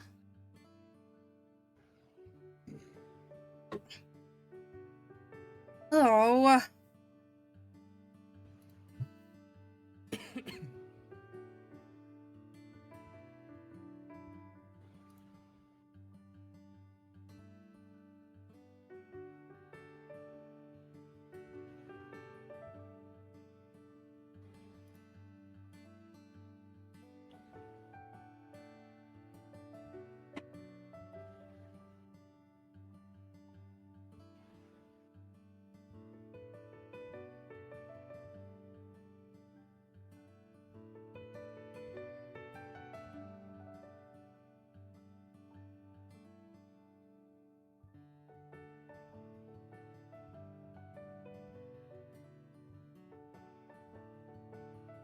It.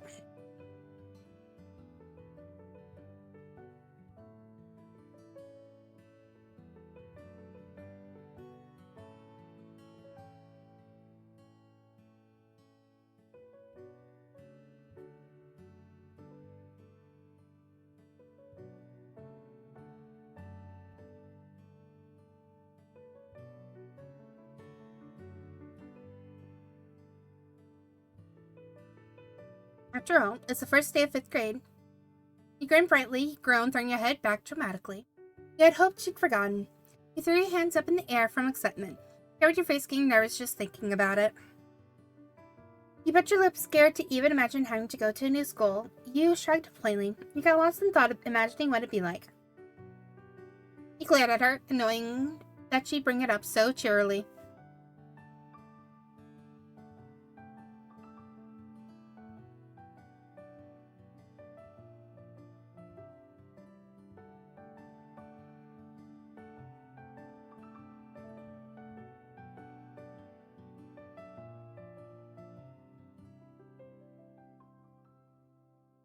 She chuckled gently while watching you.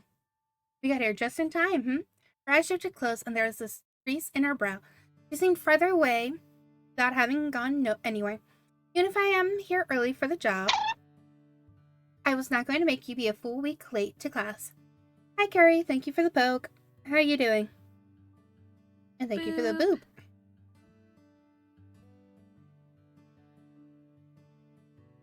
Alright, everything looks normal.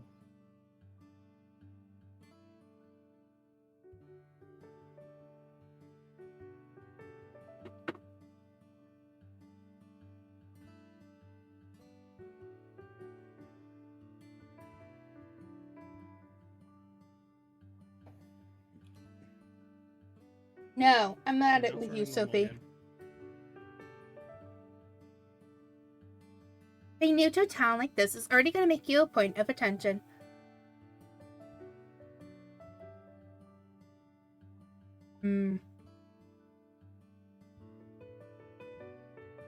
But the Lamb is fun. Though I haven't played it, I've seen people play it.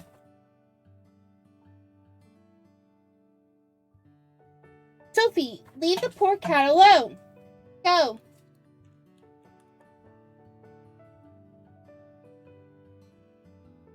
Repo. Alone, though. That would be terrifying. Yeah, talk about a hardcore challenge. Not having any teammates to have your back.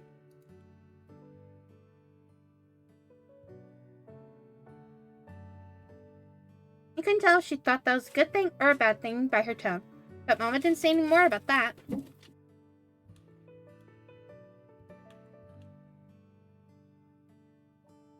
She lifted her circle scarf over her head, careful to not have it catch on her earrings, and looked on the top of her suitcase.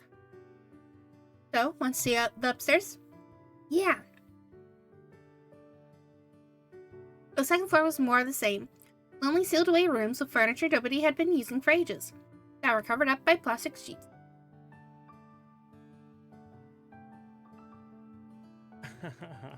And lots of dust. Man, I got you. Just give me a second. You can see the footprints your mama left behind in the grime as she wandered the halls with wide, amazed eyes.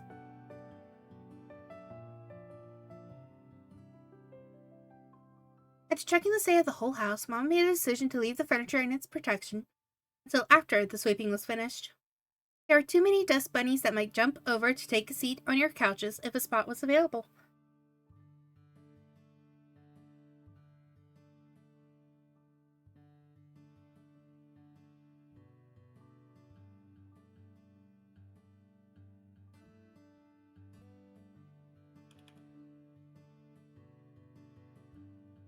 One moment while I check something. Whoops, I'll tab the wrong screen. Here we go. Gotta bring up. Oh, whatchamacallit, OBS again. Oh, you're okay. Today, like, maybe a little bit mean, just because I've been doing a lot of push-ups already, but it's fine. It's my punishment for dying.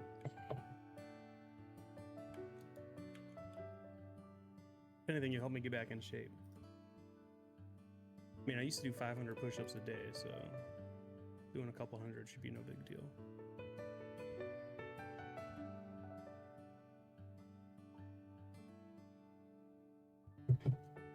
I hope I can remember where I put the dustpan and broom itself. Shouldn't be hard to find.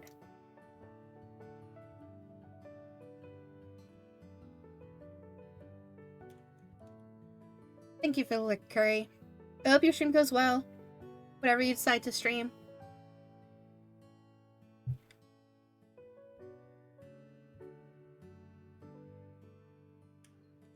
You returned to the living room after Mama got her trusty pair of crafting scissors out of her suitcase. She put her scarf inside it when taking the scissors out. Mama then went through some of the taped up boxes like it was her birthday. Each one was a shiny, unopened present with a ribbon on top, but her gift was just stuff she already owned. One by one, she took out the supplies that had been brought for this very moment, setting them around her legs on the floor wherever there was space. Then she divided them out into separate piles. A pair of yellow gloves, a fluffy fresh duster, bottle of cleaning spray, and a full roll of paper towels. Mama had a set of her own, the other was for you. You are going to need them. There's only one broom and dustpan that she did successfully find. You're going to take turns using that. First move in the make the house a place people can actually live in plan was yanking open the streaky windows to get some air flowing and going.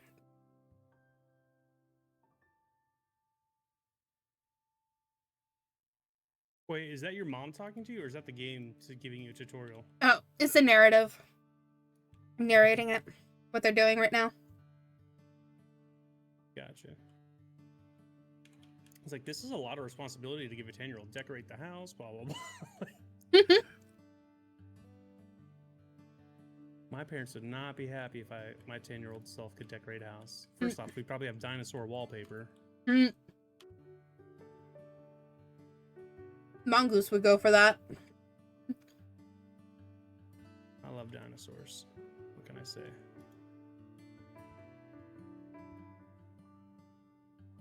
Just paleontology and archaeology just fascinate me so much. It's one of the reasons I studied forensics in college. Is I wanted to know how they figure out all that stuff. You know, when they look at bones and whatever, and it's cool.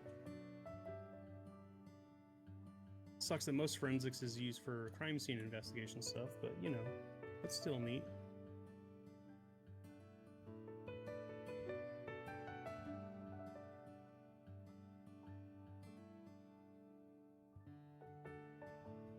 I think it's cool that what are they called? There's a specific type of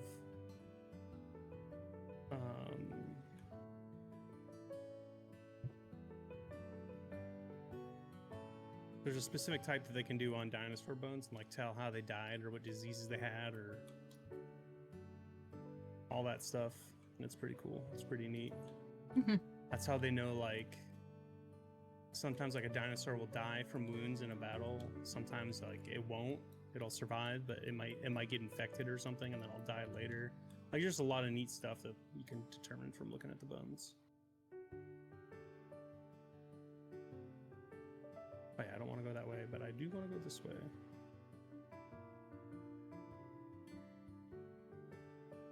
Am I crazy? Is your screen just a black screen right now? Or is that my browser being weird? That might be your browser, because showing the game on my thing. Yeah. It just wasn't showing this game. I got it. I fixed it. So, my thing is that if someone starts bringing dinosaurs to life, all I'm gonna go is there are movies made showing why this is a whole ass bad idea. I vaguely remember them looking into that with I think it was emus or ostriches and being able to turn back the clock on their some of their traits, and they were talking about how they could make their feet already really close to the way dinosaurs' feet look. So they specifically found a way to roll back the biological clock or the genetic clock. That's what I'm trying to think of. I don't mind them bringing back woolly mammoths. They were able to make raptor style feet without the big claws, because those fell off years ago. And when a trait disappears, they can't really add it back. They can only edit certain traits. So they weren't able to add in the claws, for example, but they were able to make raptor feet again, which is just crazy.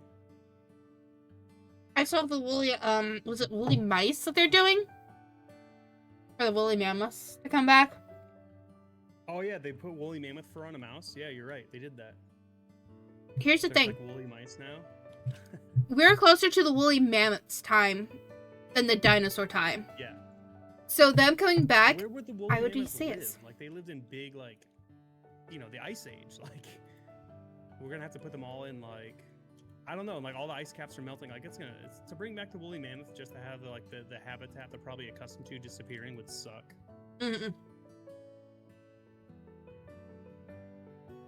They just all go extinct because they can't survive.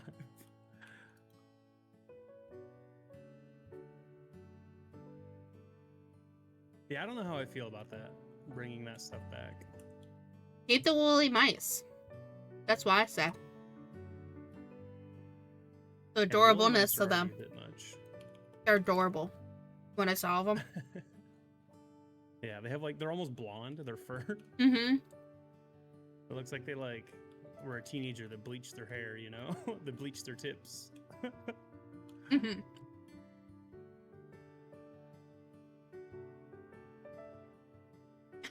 Make a woolly kitten that will look like a baby sheep. Not wrong.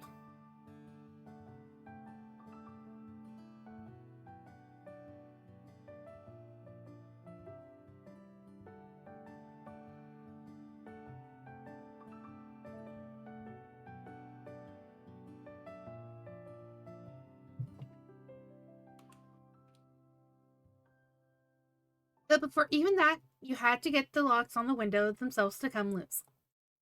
You dug your fingers in between the base of the window frame, and the latch pressed against it, forcing it to move against its will.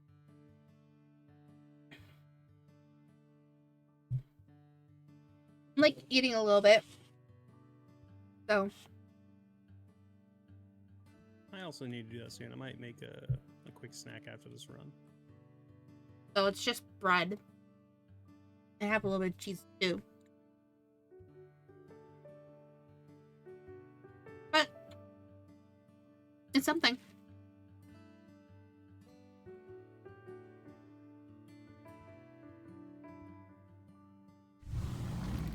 When the lock Yeah, whatever you can keep in your stomach at this point. into place on the opposite side, you shut the window up with both hands. Gloves are already patchy with filth.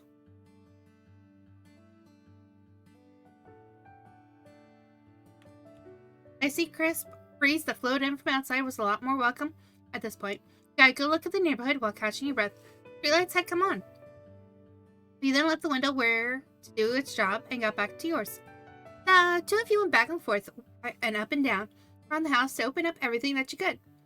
Some windows were jammed in place so tight you had to leave it alone for your mama to get to later.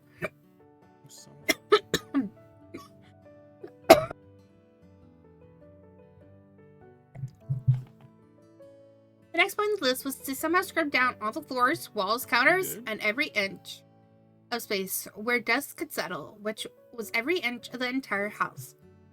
Good. It sounded like you were coughing. I was, so I had to mute myself.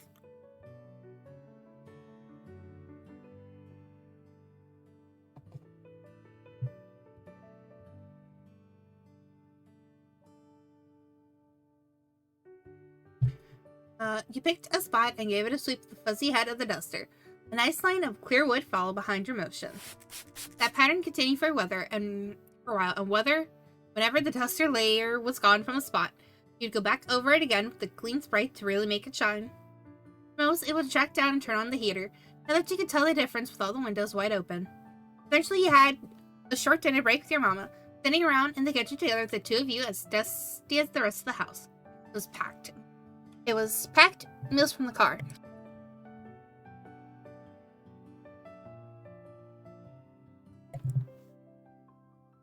Simple sandwiches, fruits with thick peels that wouldn't get smashed on the drive, little bags of granola and pretzels, and juice boxes. There were no groceries. The rickety fridge was often totally empty when you checked. It was a relief that there was nothing gross in there. It was disappointing that there was nothing gross in there. It was disappointing. As a kid, you're hoping that there's something disgusting somewhere to find. What's the point of having a weird old house if there isn't at least one jar with mysterious goo and lumps inside? The trash from your food was dumped into the same giant black garbage bag that you've been throwing piles of gray, stained paper towels and wads of squished together tape in for the whole night. Somehow the bag was getting full, even though it was big enough to fit your whole body inside. It was a mark of how much work you'd really done. Looking at just the house made you think you hadn't even gotten started. The only way to change that was to keep going, as your mama talked about when encouraging herself to clean again after dinner. You and your mama polished up the house as the best as you could for more hours. When your usual bedtime arrived, Mama put the duster and the scissors down. She wasn't going to have you stay up late, no matter how excited she was to unpack. Guided you to the first floor bathroom. The ones on the second floor were too dirty to use, plucking her overnight bag off the counter along the way. Mom explained how she'd do a round through the house throughout the house to close the windows to keep busy until the bathroom was free. It left you to get ready to sleep. Inside the bag was little baby-sized versions of normal toothpaste, mouthwash containers, and simple toothbrushes. All you had for pajamas that night was a green long-sleeve shirt with matching pants. As clean as you possibly could with a sink to use. You did a good job washing up.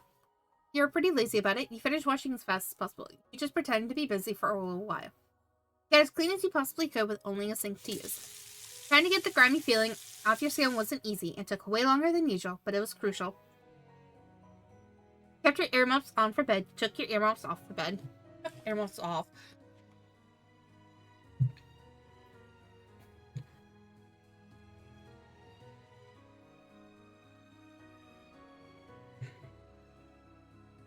Into the PJs and let your mama have her turn. While she was away, you took out your favorite stuffed animal from your packed bag. Took out your favorite action figure. Took out your favorite doll. Took out your special blanket, special pillow. You can only wait for it to be done. Let's do blanket. This is something you could sleep without. Furniture was still plastic wrapped, so you crouched down and sat on the rug. Emma returned in only a couple of minutes, wearing her purple pajamas, and she also had sleeping bags tucked under each of her arms. She shifted one forward to hold against the front of her chest and dropped the other onto the floor. It landed with a poof. That'll be mine. Your mama noted while trying to untie the band that kept the sleeping bag together in a roll. She pulled and pinched at the knot. When it didn't budge, she lifted the bundle to her face and used her teeth to pry the threaded bands apart from each other. She got it loose and victoriously flopped the bag all the way open. She laid it down on a clear spot on the wooden floor. There you go. There you are, Beanie. All ready. Okay.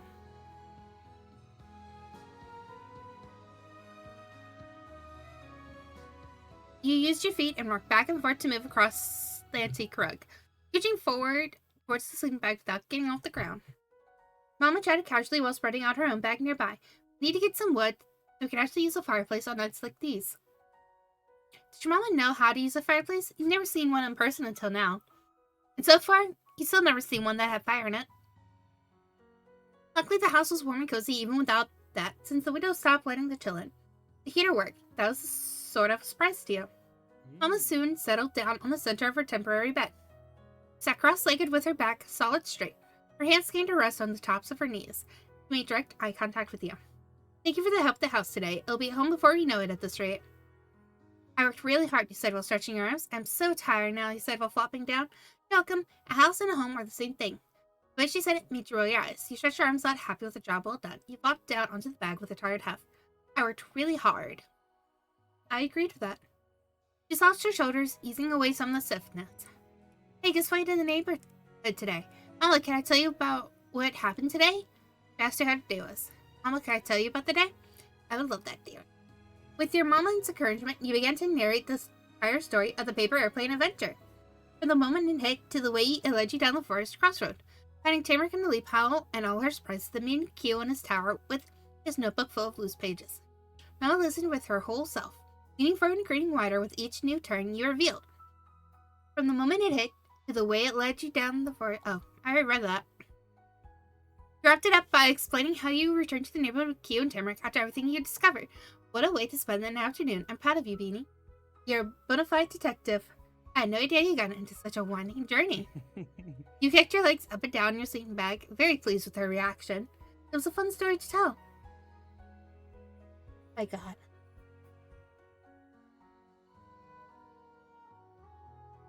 Damn, that was a lot in one day. Somehow the events of the day felt like it was just a long time ago, or that they happened to someone else, and you just heard about it. But it had been real. The paper airplane hit your shoulder. You held the note in your hands. You threw the paper away when you were cleaning. You didn't have any idea what happened to that paper, and you were saving the paper to give back to Q. You're saving the paper to give back to Tamarick, and you saved that paper with your things as a keepsake. Keepsake. It's a good keepsake to keep.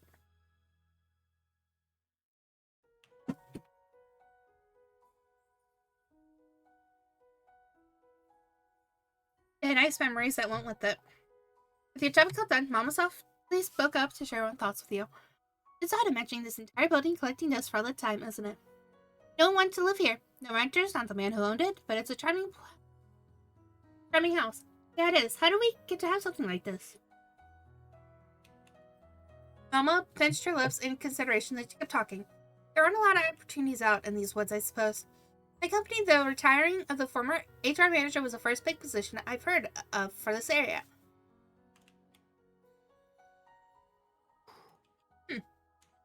Spark, if it's making you nervous to see me run through that, don't worry. It's making me nervous too.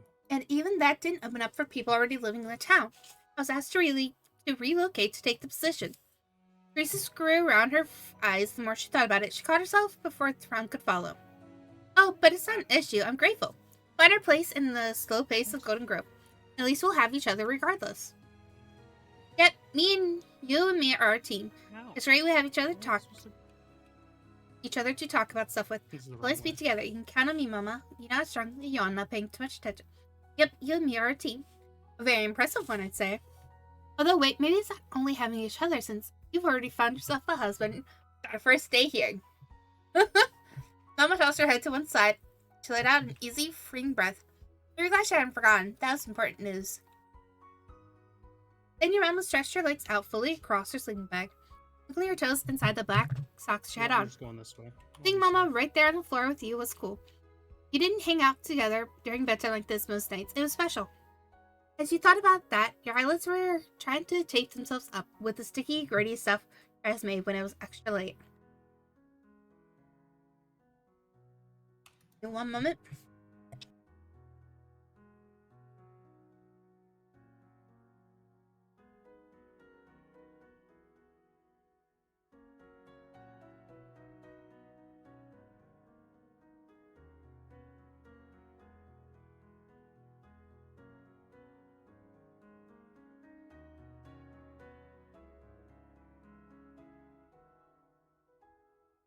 He tried to bite me.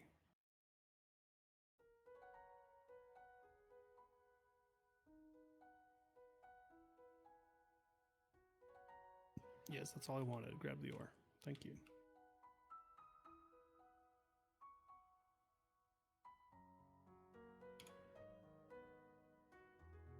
I didn't forget to hit the shop earlier, did I? No, I didn't. Okay. Now let's try not to die this time.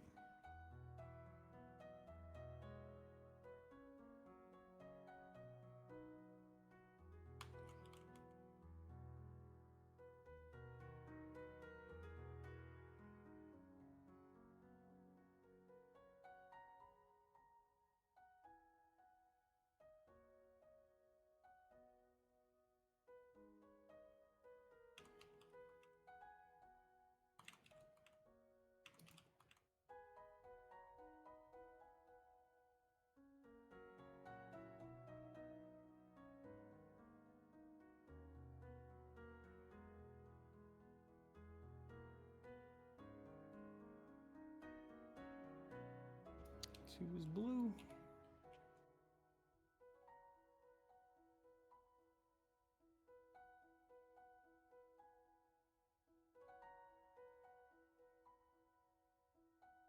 I'm doing a lot less damage this time around, and I'm taking more. I just have worse items, I think.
hit the damn button.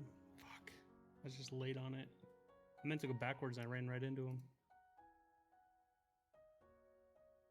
Yeah, that wasn't my full health bar. I just wasn't fast enough. All right, 20 more push-ups. Ugh.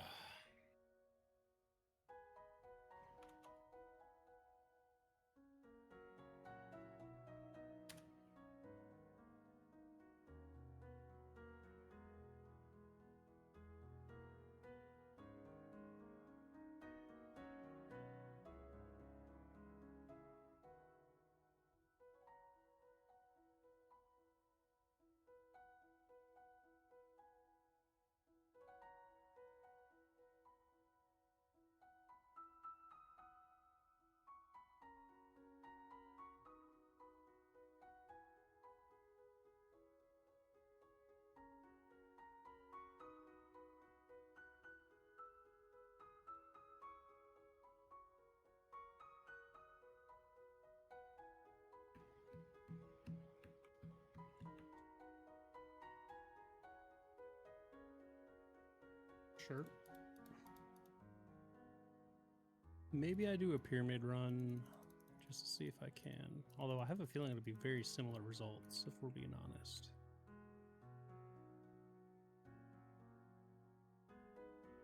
I'll think about it while I'm doing push-ups. Could take this down one level. I feel like I'm so close though. I'll keep my headset on while I'm doing these.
Oh, not as bad as last time.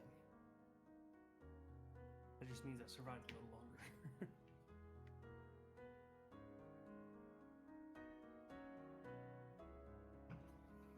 Here.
Hi is back.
Sounds like a pretty good idea.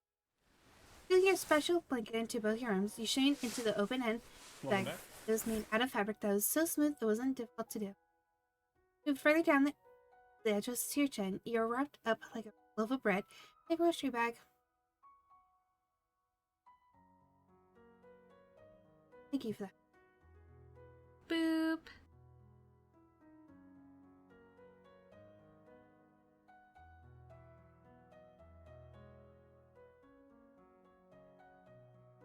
I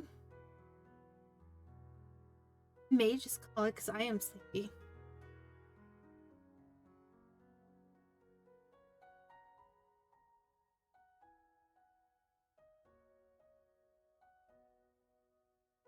Boop.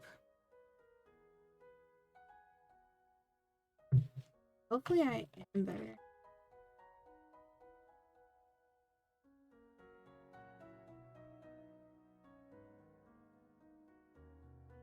Oh, my bad, Beanie. Are you ending your stream? Yeah, I'm getting sleepy. Oh, okay. Well, wait. I hope you feel better. Have a good night. I was sorry. I was watching a YouTube video, so I had you deafened for a second. I will All right. be tomorrow night. Really late because I have stuff to do. I don't know if I'm streaming or not. Depends on when I get home.